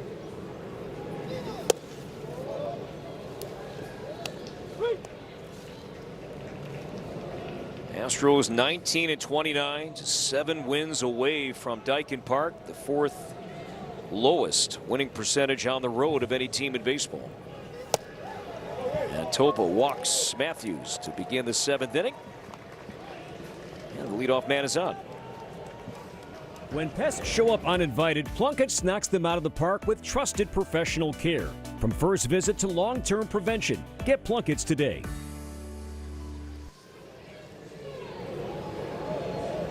So now Cam Smith, who is 1 for 2.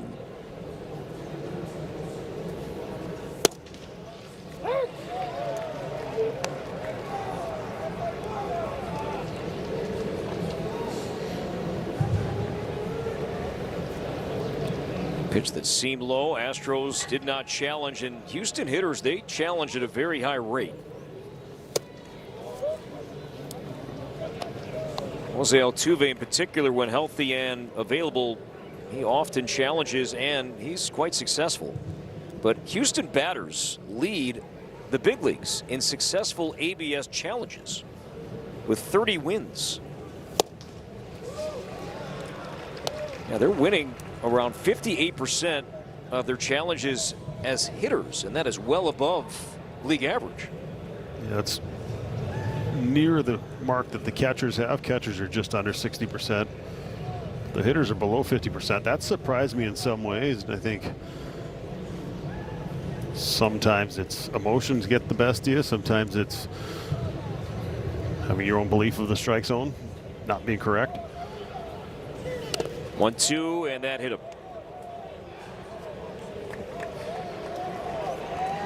So up by 6, Topa comes in, walks Matthews, hits Smith. And still nobody out for Vasquez. Ball just had it on the hand and then got Jeffers.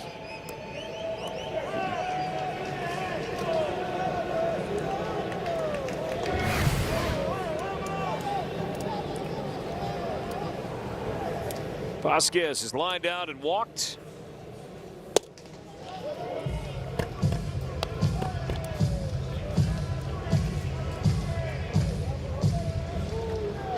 Top of the order lurking. Pena, then Paredes, perhaps Alvarez here in the 7th.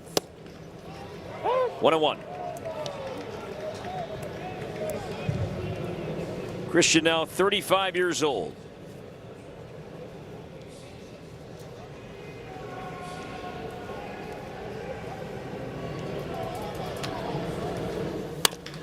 Ground ball up the middle and by Lee. And Houston will get on the board. So Matthews is in, Smith to third. Vasquez picks up his 13th RBI. It's 6-1, still nobody out. Well, those are situations where he has been good all year, hitting 357 runners in scoring position coming into this one. Got a sinker right in the heart of the plate. Looks like a double play depth, unable to get to that ball. Bring Pete Mackey out of the dugout. Frustration, no doubt, for Justin Topa, knowing that he had 2 strikes on Matthews, walked him, 2 strikes on Smith, hit him. And that gave Vasquez an opportunity to drive in a run, which he did, and now Pena. And he swings early. He has swung at the first pitch all 3 of his plate appearances tonight. And right off the IL, the All-Star from a year ago, former World Series MVP, missed 33 games with a hamstring injury. Just as the Astros are losing players to the injured list, gaining some back. Pena tonight, perhaps Jake Myers as well in this series. So Smith now at third and Vasquez at first. It'd be interesting to see. Oh, that's Vasquez on first. Never mind. If they decide to go, they throw through, but I don't think he's going anywhere in a 6-1 game.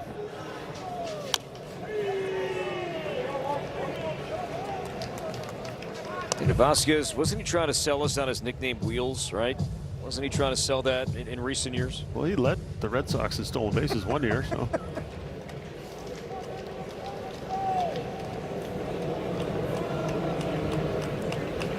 No balls at a strike on Jeremy Pena.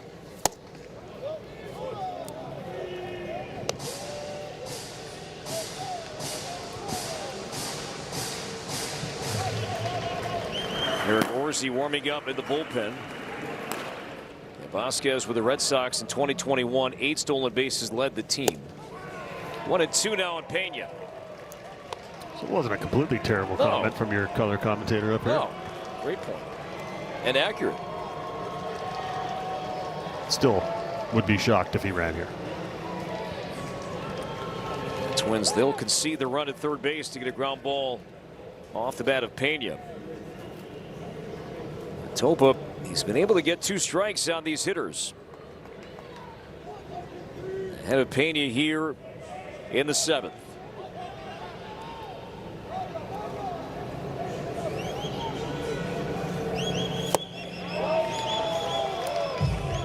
Outside. Now 2-2.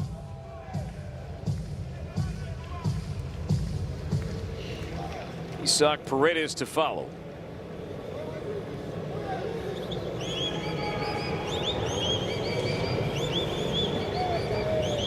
Topa's 2-2.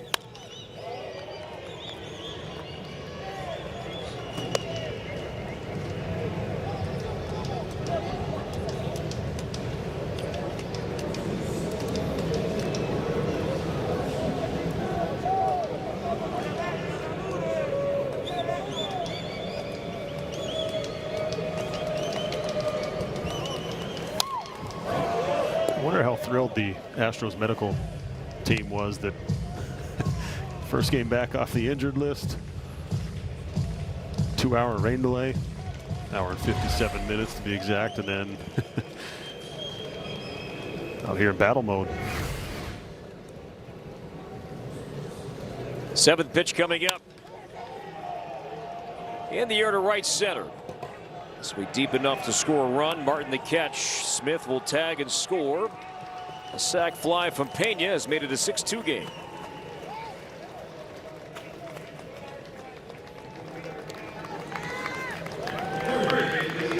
First RBI of the season for Pena. And the Twins lead trimmed to 4.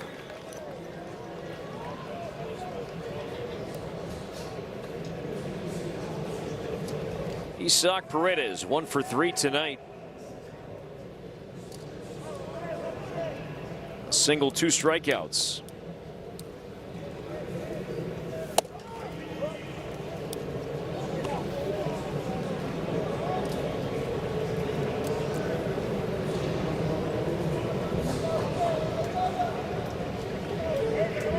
Paredes closing in on 500 lifetime hits. He's 8 shy of that milestone number.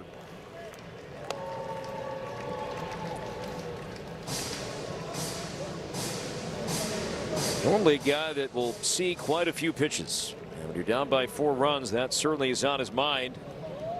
With Alvarez on deck. In fact, entering plate tonight, Paredes second in the American League in pitches per plate appearance at nearly 4.5. It seemed like in spring training they were just trying to find anyone to be a trade partner so he could go somewhere and play. And now with all the injuries, it's hard to imagine where this team would be without him. And the at-bats he puts together. Carlos Correa, he was going to play third base with a healthy Pena, but then Pena's injury moved Correa to short. And now Correa's out for the season. Pena back tonight.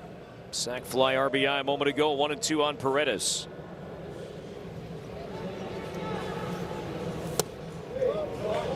And just missed. Marvin hasn't thought about it.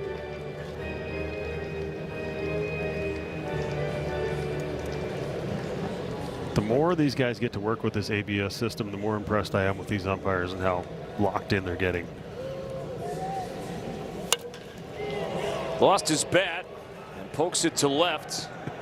And Lardick makes the play.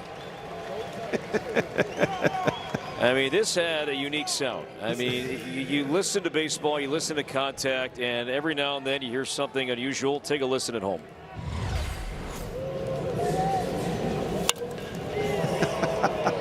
Let's just throw the barrel out there. I don't want to strike out. So you here usually it don't is. make contact. Usually the ball doesn't go forward. You do that, usually you foul it off somewhere. That's pretty impressive. Line to right for Alvarez and a base hit. Vasquez to second, on his way to third base, and the throw cut by Lee. And Alvarez reaching for the third time, his first hit. And Houston has 2 on, 2 out, and Walker coming up.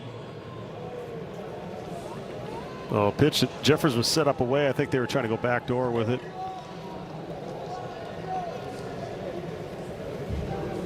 That guy can hit. I mean, he's a pure hitter.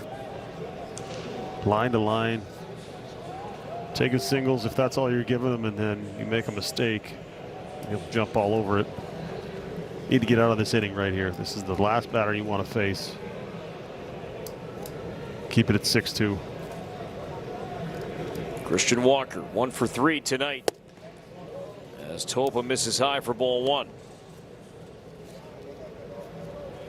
27 pitch inning for Topa.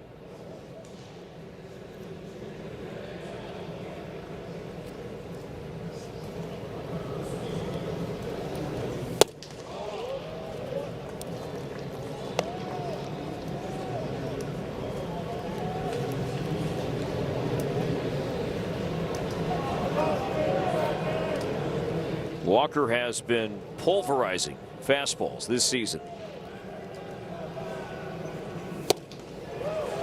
Cutter beat him there.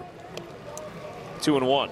A little bit of hole at the top of the zone. He's managed to close that up, and He's able to go direct to those balls. That top rail. There, that was a good cutter, little late movement on it. 27 home runs a year ago with his first year in Houston. Had a really good second half. Well, 3-1. And Walker reaches. Tying run is coming up, and likely Orsi is coming in. Zach DeCenzo is on deck. Orsi should be ready to go in the bullpen. Base hit to right. It's 6-3 as Alvarez will go first to third. 31st RBI for Walker, second hit tonight, and Houston is right back in this game. You heard me say this before, sometimes only a single's available. 3-1 count there, he wasn't giving in, so he just took what he gave him and just flipped it through the right side. Nobody over there, he'll take that RBI and we'll get a new pitcher.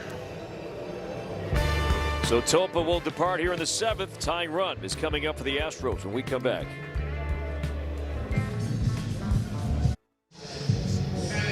I'll experience a Twins game from Legends Landing. The newest all-inclusive area here at Target Field offers great views of home plate and so much more with unlimited food and beverage. Make this your next game day destination at twins.com/Legends Landing.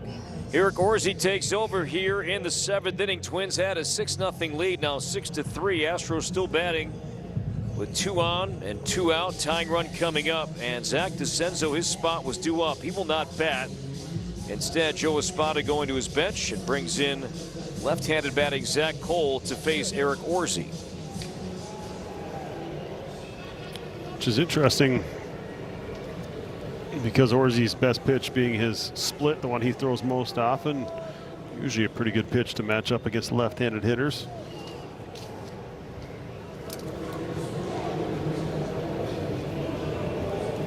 First at bat for Cole here tonight as Orsi misses down low.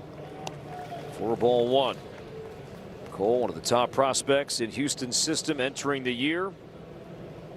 It's a 10th round pick by the Astros in 2022. Did debut last year. Splitter for a strike. Batter's challenge and a strike call. Houston 1 challenge remaining, and Cole taking a chance, and Cole was correct. So Houston maintains. Houston will retain their challenge. Its final challenge. It's a big spot there for the rookie Cole, and he was right.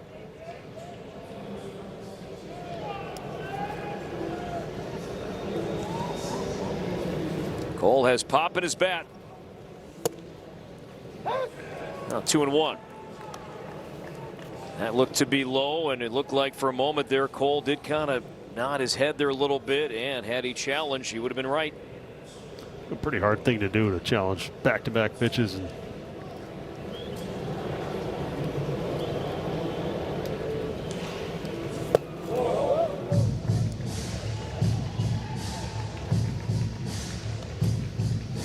Cole in 27 major league games has hit 7 home runs.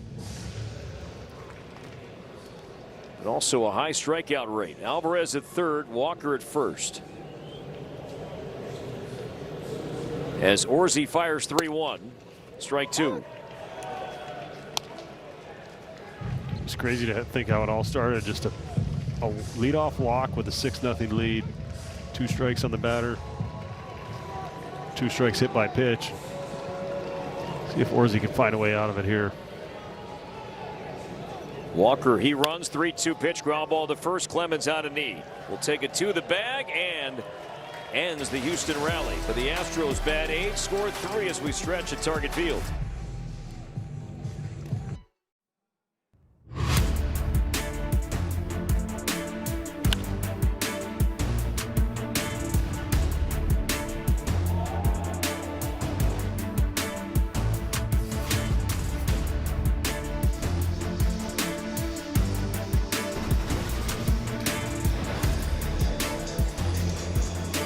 Bottom 7 from Target Field. Twins have a 3-run lead.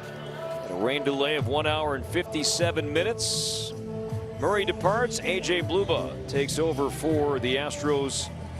Former starting pitcher made his debut last year on for the 19th time. ERA is over 5. Zach Cole, after batting for Zach DeZenzo, stays in the game and will play left field. James Outman will lead off. He's 1 for 2 tonight.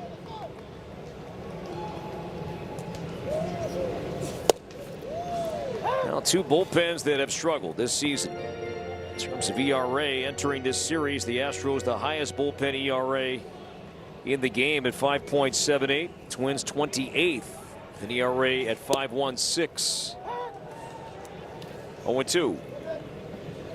The difference between the two teams is the Twins starting pitching has been good, and yeah, the Astros starters have struggled, which puts them at the bottom of the league in pitching. And Twin starters the 8th best ERA. Houston 28th in starting pitching ERA.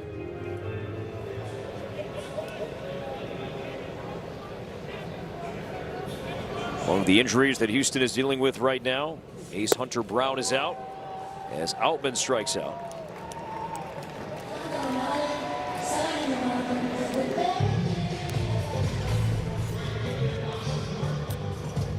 Get some depth on that changeup. Outman sped up for the fastball there, and you see that grip, you see him turn it over, and you see that ball down towards the ground late. Austin 0 for 3.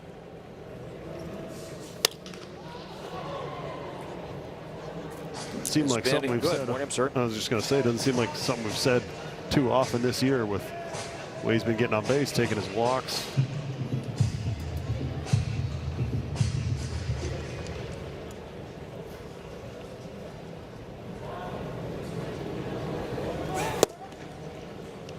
Oh, 2. In fact, Martin right now with his 3 at bats tonight is 0 for his last 10. And that has been rare.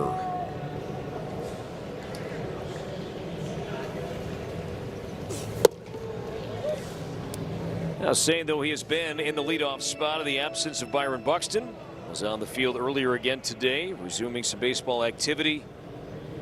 And Derek Shelton said before the game he is getting very close to returning. As the bat goes flying, it's a foul ball.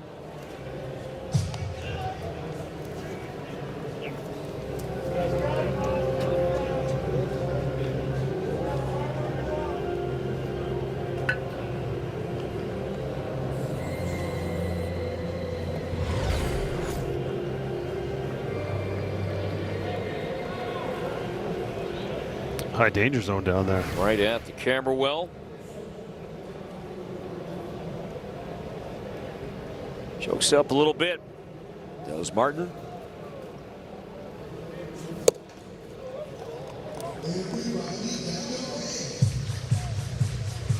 Astros took it to the Twins last year. They played 6 times and Houston won 5 of the 6. Now 3-2. This is really where he's been so good all year long. Battling through, not giving up these at-bats. When he gets to 2 strikes, he's just been able to fight, but also not chase. Now Blue Ball has a high walk rate as Martin sends it to right. And Smith squares and catches. And there are 2 down.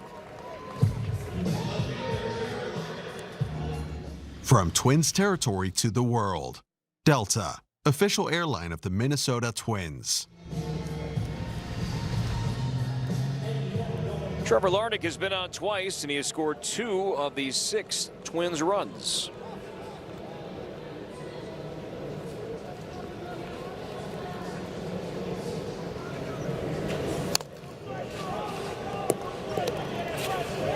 It's interesting to see if that was a late grip change. If you looking at his glove, and a lot of guys will pre-grip fastball. Some guys that throw a split will pre-grip that. They'll have whatever they want to do, but looked like he had already started his windup, that delayed delivery that he has. Looked like he was digging in his glove a little bit, but that's one of the things that hitters will look for. Not something you can always see from the plate. But if you do get a runner out there on second base, we've seen it be a lot more obvious the last couple of years from those runners out there. Slice back of short. Pena going out and tracks it down with a hydroplane finish at the end. So Jeremy Pena, efficient route on this ball, racing out into left field. The backhanded grab and then a slip and slide finish.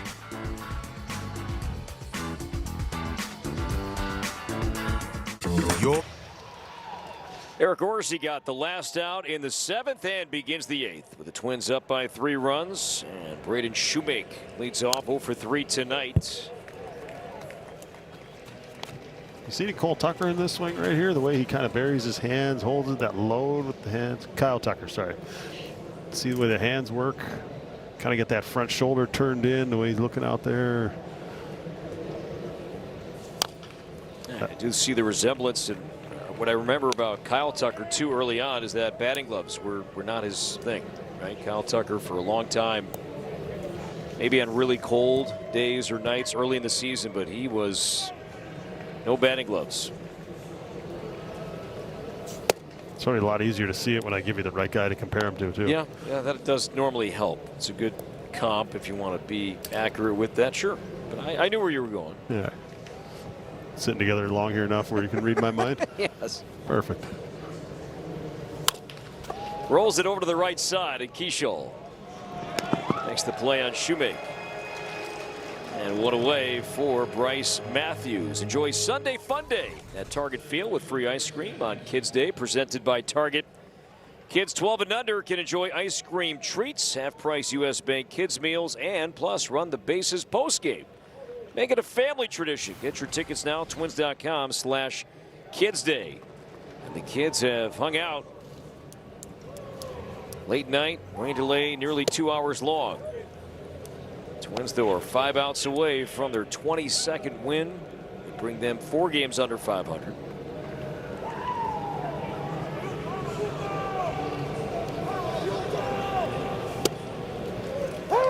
One and one on Matthews.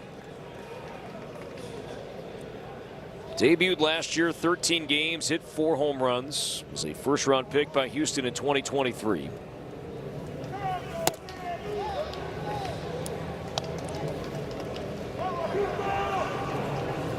When Dana Brown took over as the Astros GM in 2023 in advance of the draft, this was the guy that he selected. First-round pick. He has been doing this, hitting the ball on the ground at a high rate. Nice scoop once again by Cody Clemens. And Morty, we have seen Cody do that at a high rate now for a while. Yeah, he's really adjusted well to being an above-average defensive first baseman over there. Gray does a good job of this. Watch how he retreats. You can do this at third base. You can't really do that at short, but he gives himself a big hop so he can get behind it, and then fortunately he's got Cody Clemens in his hands over there to pick him up. But be your unreal defensive play of the game. And Cody making sure he got his right foot back on the bag as well.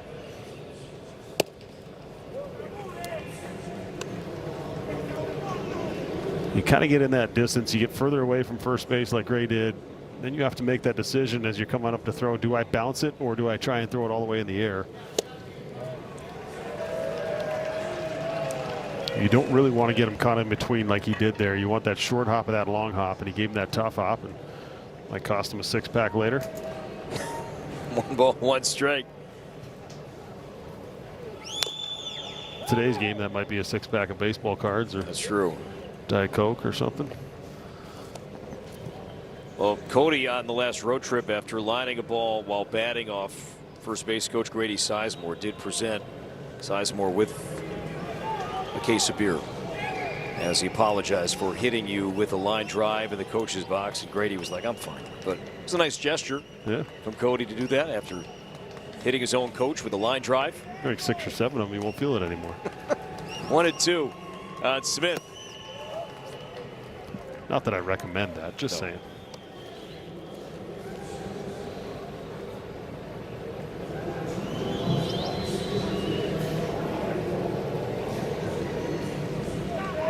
Warzy 3 ground ball outs. It's coming in last inning and strikes out Smith with the splitter. 4 in a row retired by Orsi since coming in. Twins baseball is powered by MLB.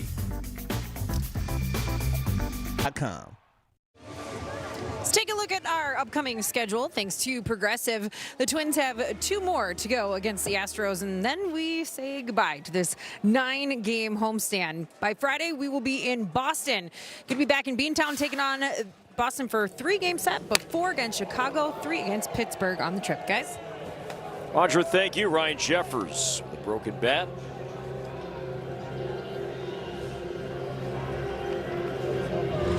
See old Happy Gilmore, club went further than the ball. Right off the end, off the cup, and that's how you break those like that. That little end part hollowed out and half the ball hits it. Gotta love those with 2 strikes. Maybe not 0-0. And what that does, putting that cup on the bat changes where the density, where the weight of the bat is. It moves it down towards your hands by take a little weight off the end. It's a neat shot right there of the actual broken bat. I would imagine, though, Morty, you're in a good run at the plate, hitting the ball well with the bat, and then you break it, and you're like, no. This has brought me so much success here lately. Oh, there are bats you fall in love with. You're absolutely correct.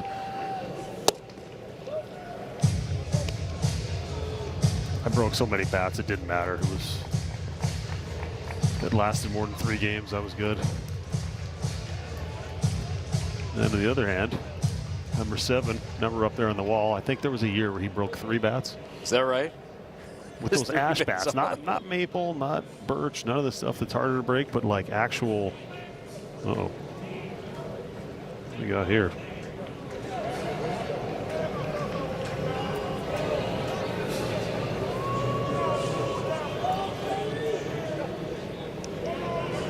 Right, Jeffers, he is coming out of this game.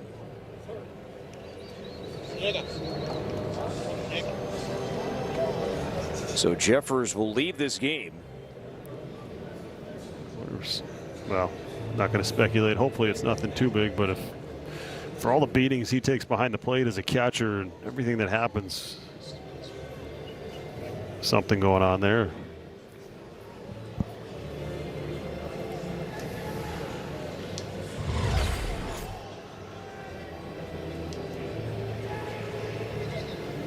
So the broken bat. Shaking out the hand a little bit, but who knows? I think sometimes when you're anticipating contact and you swing and miss, those are the ones that get you, or you don't get the contact you'd like.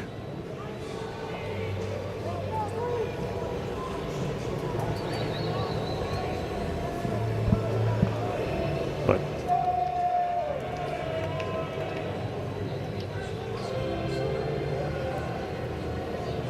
well, Buck had the shirt off there. You see him in the background. I'm sure the heart rate spiked right there. Or maybe willing to try and take that at bat for Jeffers. But after a 2-hour rain delay, the last thing you're probably going to do for a guy who's missed the last few days is send him up to pinch hit. But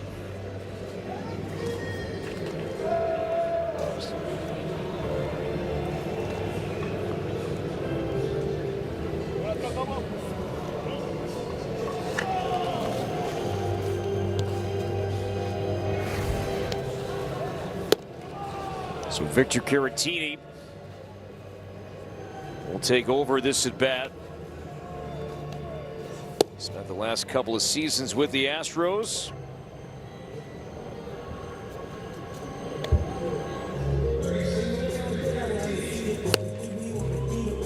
Last year with Houston set a single season career high with 12 home runs.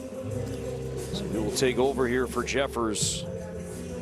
And hopefully that is not anything significant, as we have been talking about Jeffers and how well he's been playing, how important he is to this team right now.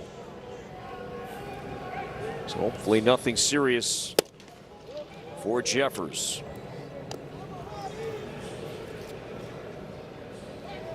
Now 3-1 on Caratini.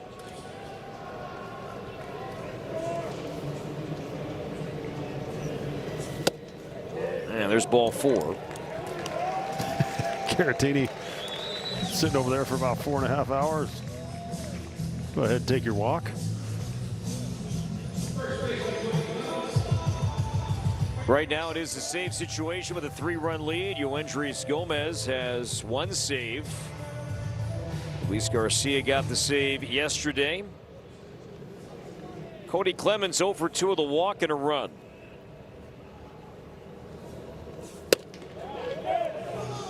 And he went. Cody is hitless tonight. 6-game hitting streak. As we mentioned, career high is 8.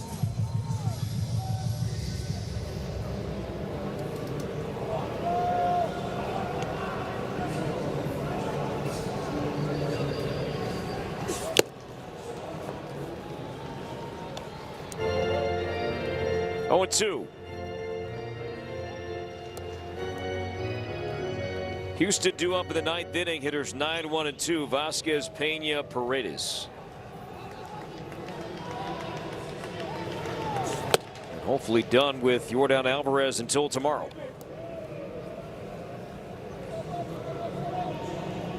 AJ Blubaugh out for his 2nd inning out of the bullpen. See Alvarez, he's been on 3 times tonight.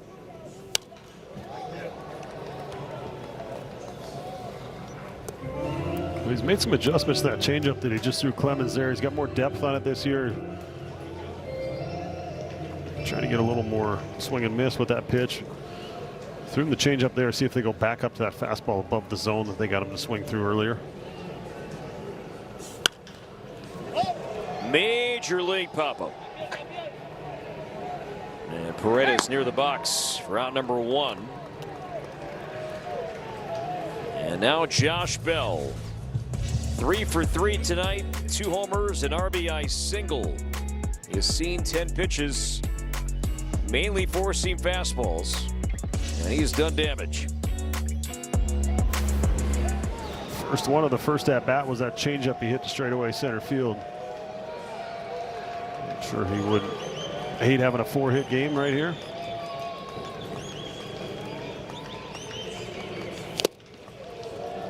Josh Bell played for Derek Shelton for a bit in Pittsburgh in 2020, and he'll tell you that when Bell can get on a run, it is a hot run with not just singles but power.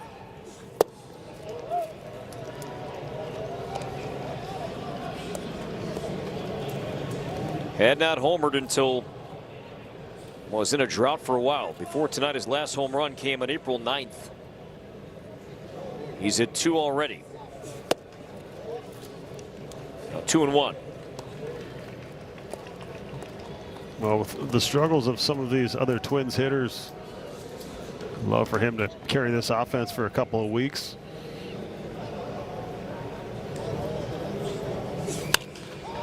As he swings and sends it to left, but in the yard for Cole. And there are 2 down. Caratini back to first. And now Keyshaw. Big swing back in the 6th inning. A 2-run single to left. Brought in Jeffers and Clemens. RBI 16 and 17 for the Twins' second baseman.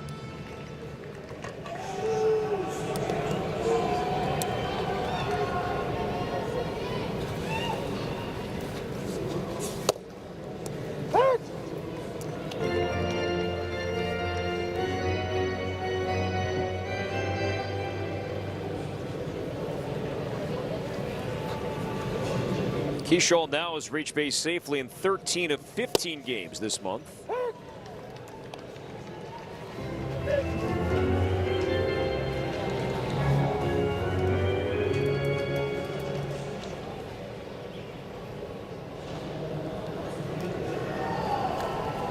The 0-2. Save from Vasquez. That keeps Caratini at first base. Same time tomorrow night. Twins pregame at 6 o'clock. First pitch at 6:40. Zebby Matthews and Lance McCullers.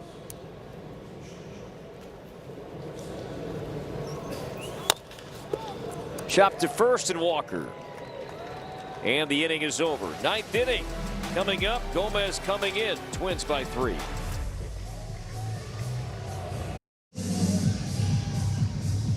Top of the ninth, Twins up 6-3. This copyright telecast is presented by authority of the Minnesota Twins and may not be reproduced or retransmitted in any form, and the accounts and descriptions of this game may not be disseminated without the express written consent of the Minnesota Twins. Big night for Josh Bell. 3 hits, 2 homers. He's knocked in 4 runs. Kendry Rojas started for the first time in his big league career. 4 scoreless innings, struck out 3. Who gets the win? We're able to hold on here. Yeah, that is a question. And that's why the great Stu Thornley down the hall from us will make that important decision right now. Yoendrys Gomez has a chance for another save. He has saved 2. He's throwing for the 3rd time in 4 days. He will face Vasquez, Pena, and Paredes as Victor Caratini is now catching in place of Ryan Jeffers. He's been really good as a member of the Minnesota Twins and has not had to throw more than 11 pitches in any outing. So he's been very efficient. He's done a good job of just going right at him. See if he can do that here. I'm sure everyone would appreciate it at 11:04 at night. Twins have used Rojas, Woods Richardson, Morris, Topa, Orsi, and now Gomez.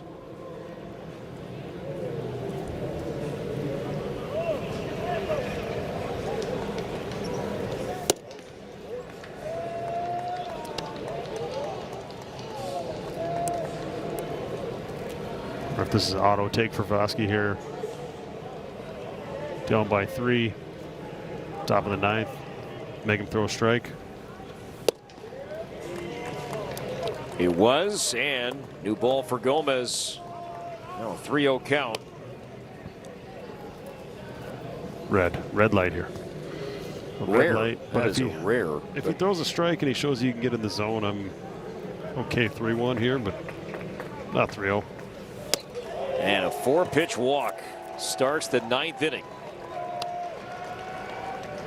It's the first walk issued by Gomez as a member of the Twins. Mentioned tomorrow night, 6 o'clock, with Marnie and Anthony for Twins pregame. Zebby Matthews and Lance McCullers Jr. Zebby was great in his 2026 debut the other day against Miami. McCullers ERA approaching 7. Now Pena. Strike 1. It's always an interesting time whether they hold the runner on at first base or not with a lead like this. You're trying to keep the double play in order here for Pena.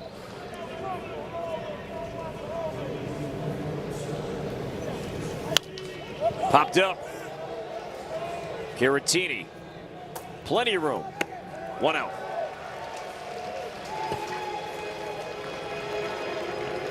Let's see if they continue to hold him on here. Maybe they wait till 2 outs. I think even if Clemens is behind him in his back pocket, Vasquez probably not going to take off here. But last inning, 1st and 3rd, they backed off on the runner. I know there was 2 outs, but it ended up being the perfect play. Clemens caught that ball deep at first base. Paredes is 1 for 4.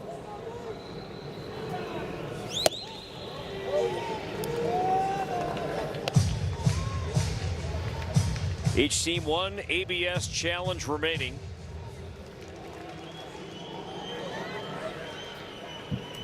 Alvarez is on deck. 1-1. This is the guy you want. You do not want to face Alvarez as the tying run.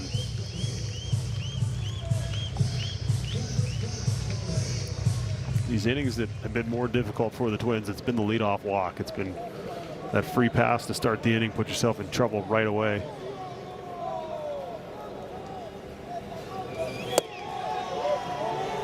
Ball 2. Yeah, remember that relievers must face a minimum 3 batters before they can come out, and this is the 3rd batter for Gomez. And Taylor Rogers, he's warming up.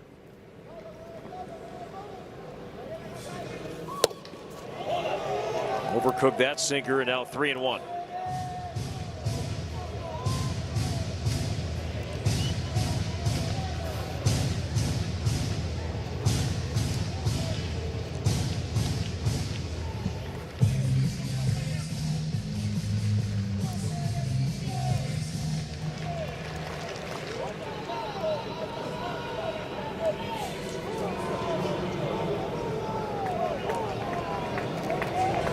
Gomez. 3-1 pitch. Ball 4. And the tying run. And the dangerous Alvarez is coming up here in the 9th inning. And we'll see what Shelty does here. We mentioned that Alvarez hits righties, hits lefties, doesn't matter.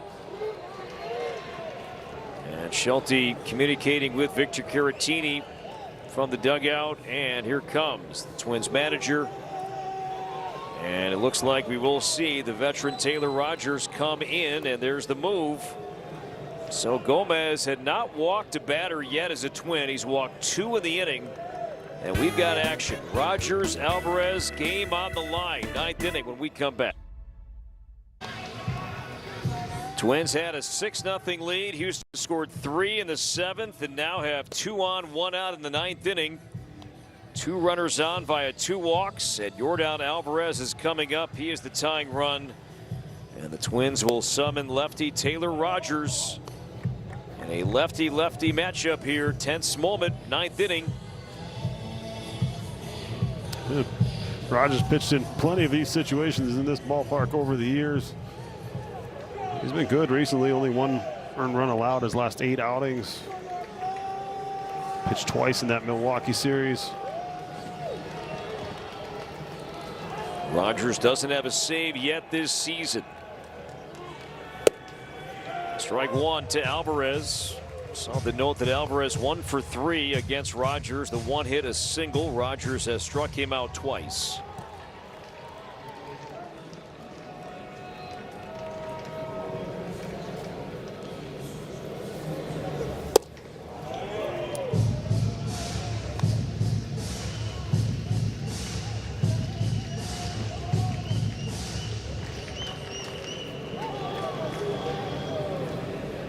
Vasquez and Paredes are the runners.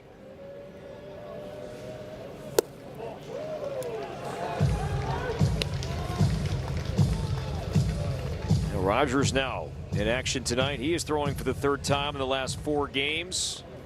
His 8 pitches yesterday, 23 though on Friday.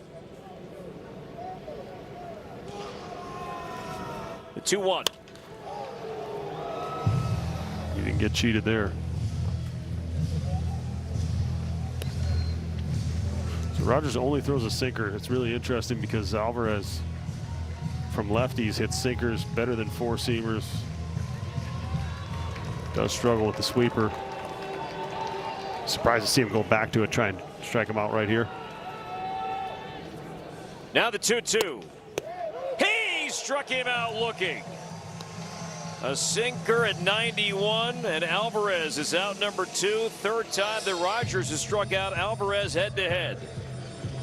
Well, he froze me up in the booth and he froze Alvarez in the box. I think if you have sweeper or you have something breaking in the back of your mind, you're telling yourself it's got to start on the plate. He started that sinker off away and just absolutely painted that on the outside corner. And the Astros fans are looking for a review, but like it did clip the edge of the box.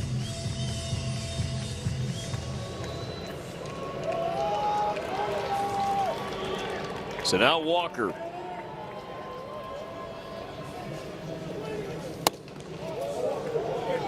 Rogers has 50 career saves as a Twin. Obviously going back to his all-star time a few seasons ago with the Twins. His next save would tie him with Bill Campbell for 11th most in Twins history.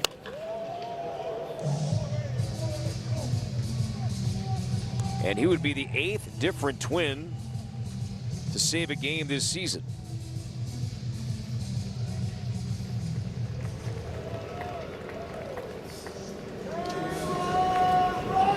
A 2-hit night though for Walker. 2 singles and an RBI. The 1-1 to right down the line, but slicing foul, and now Rogers and the Twins are a strike away.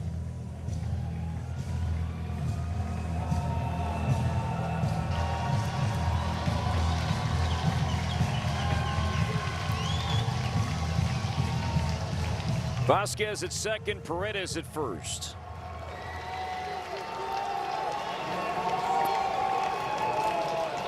The 1-2.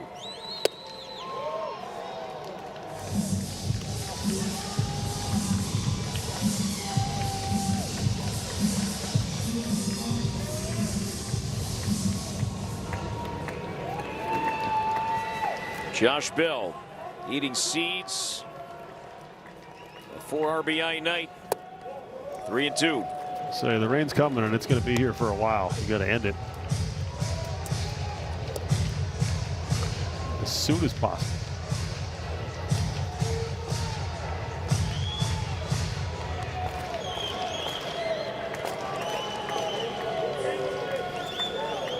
Now Caratini will head out.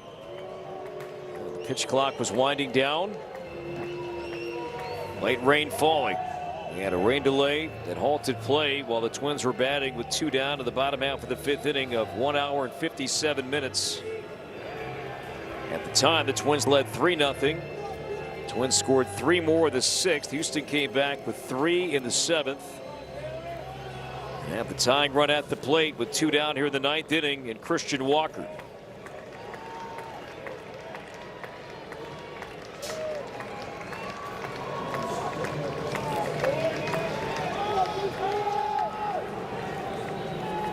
The 3-2 pitch. Ground ball to short.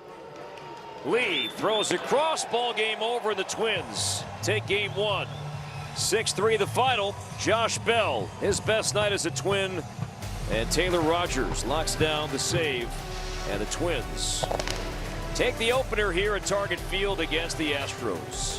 For Justin Morneau, Audra Martin, Corey Provis saying so long for now. Twins postgame coming up with Marty and Anthony right after the break, right here on Twins TV.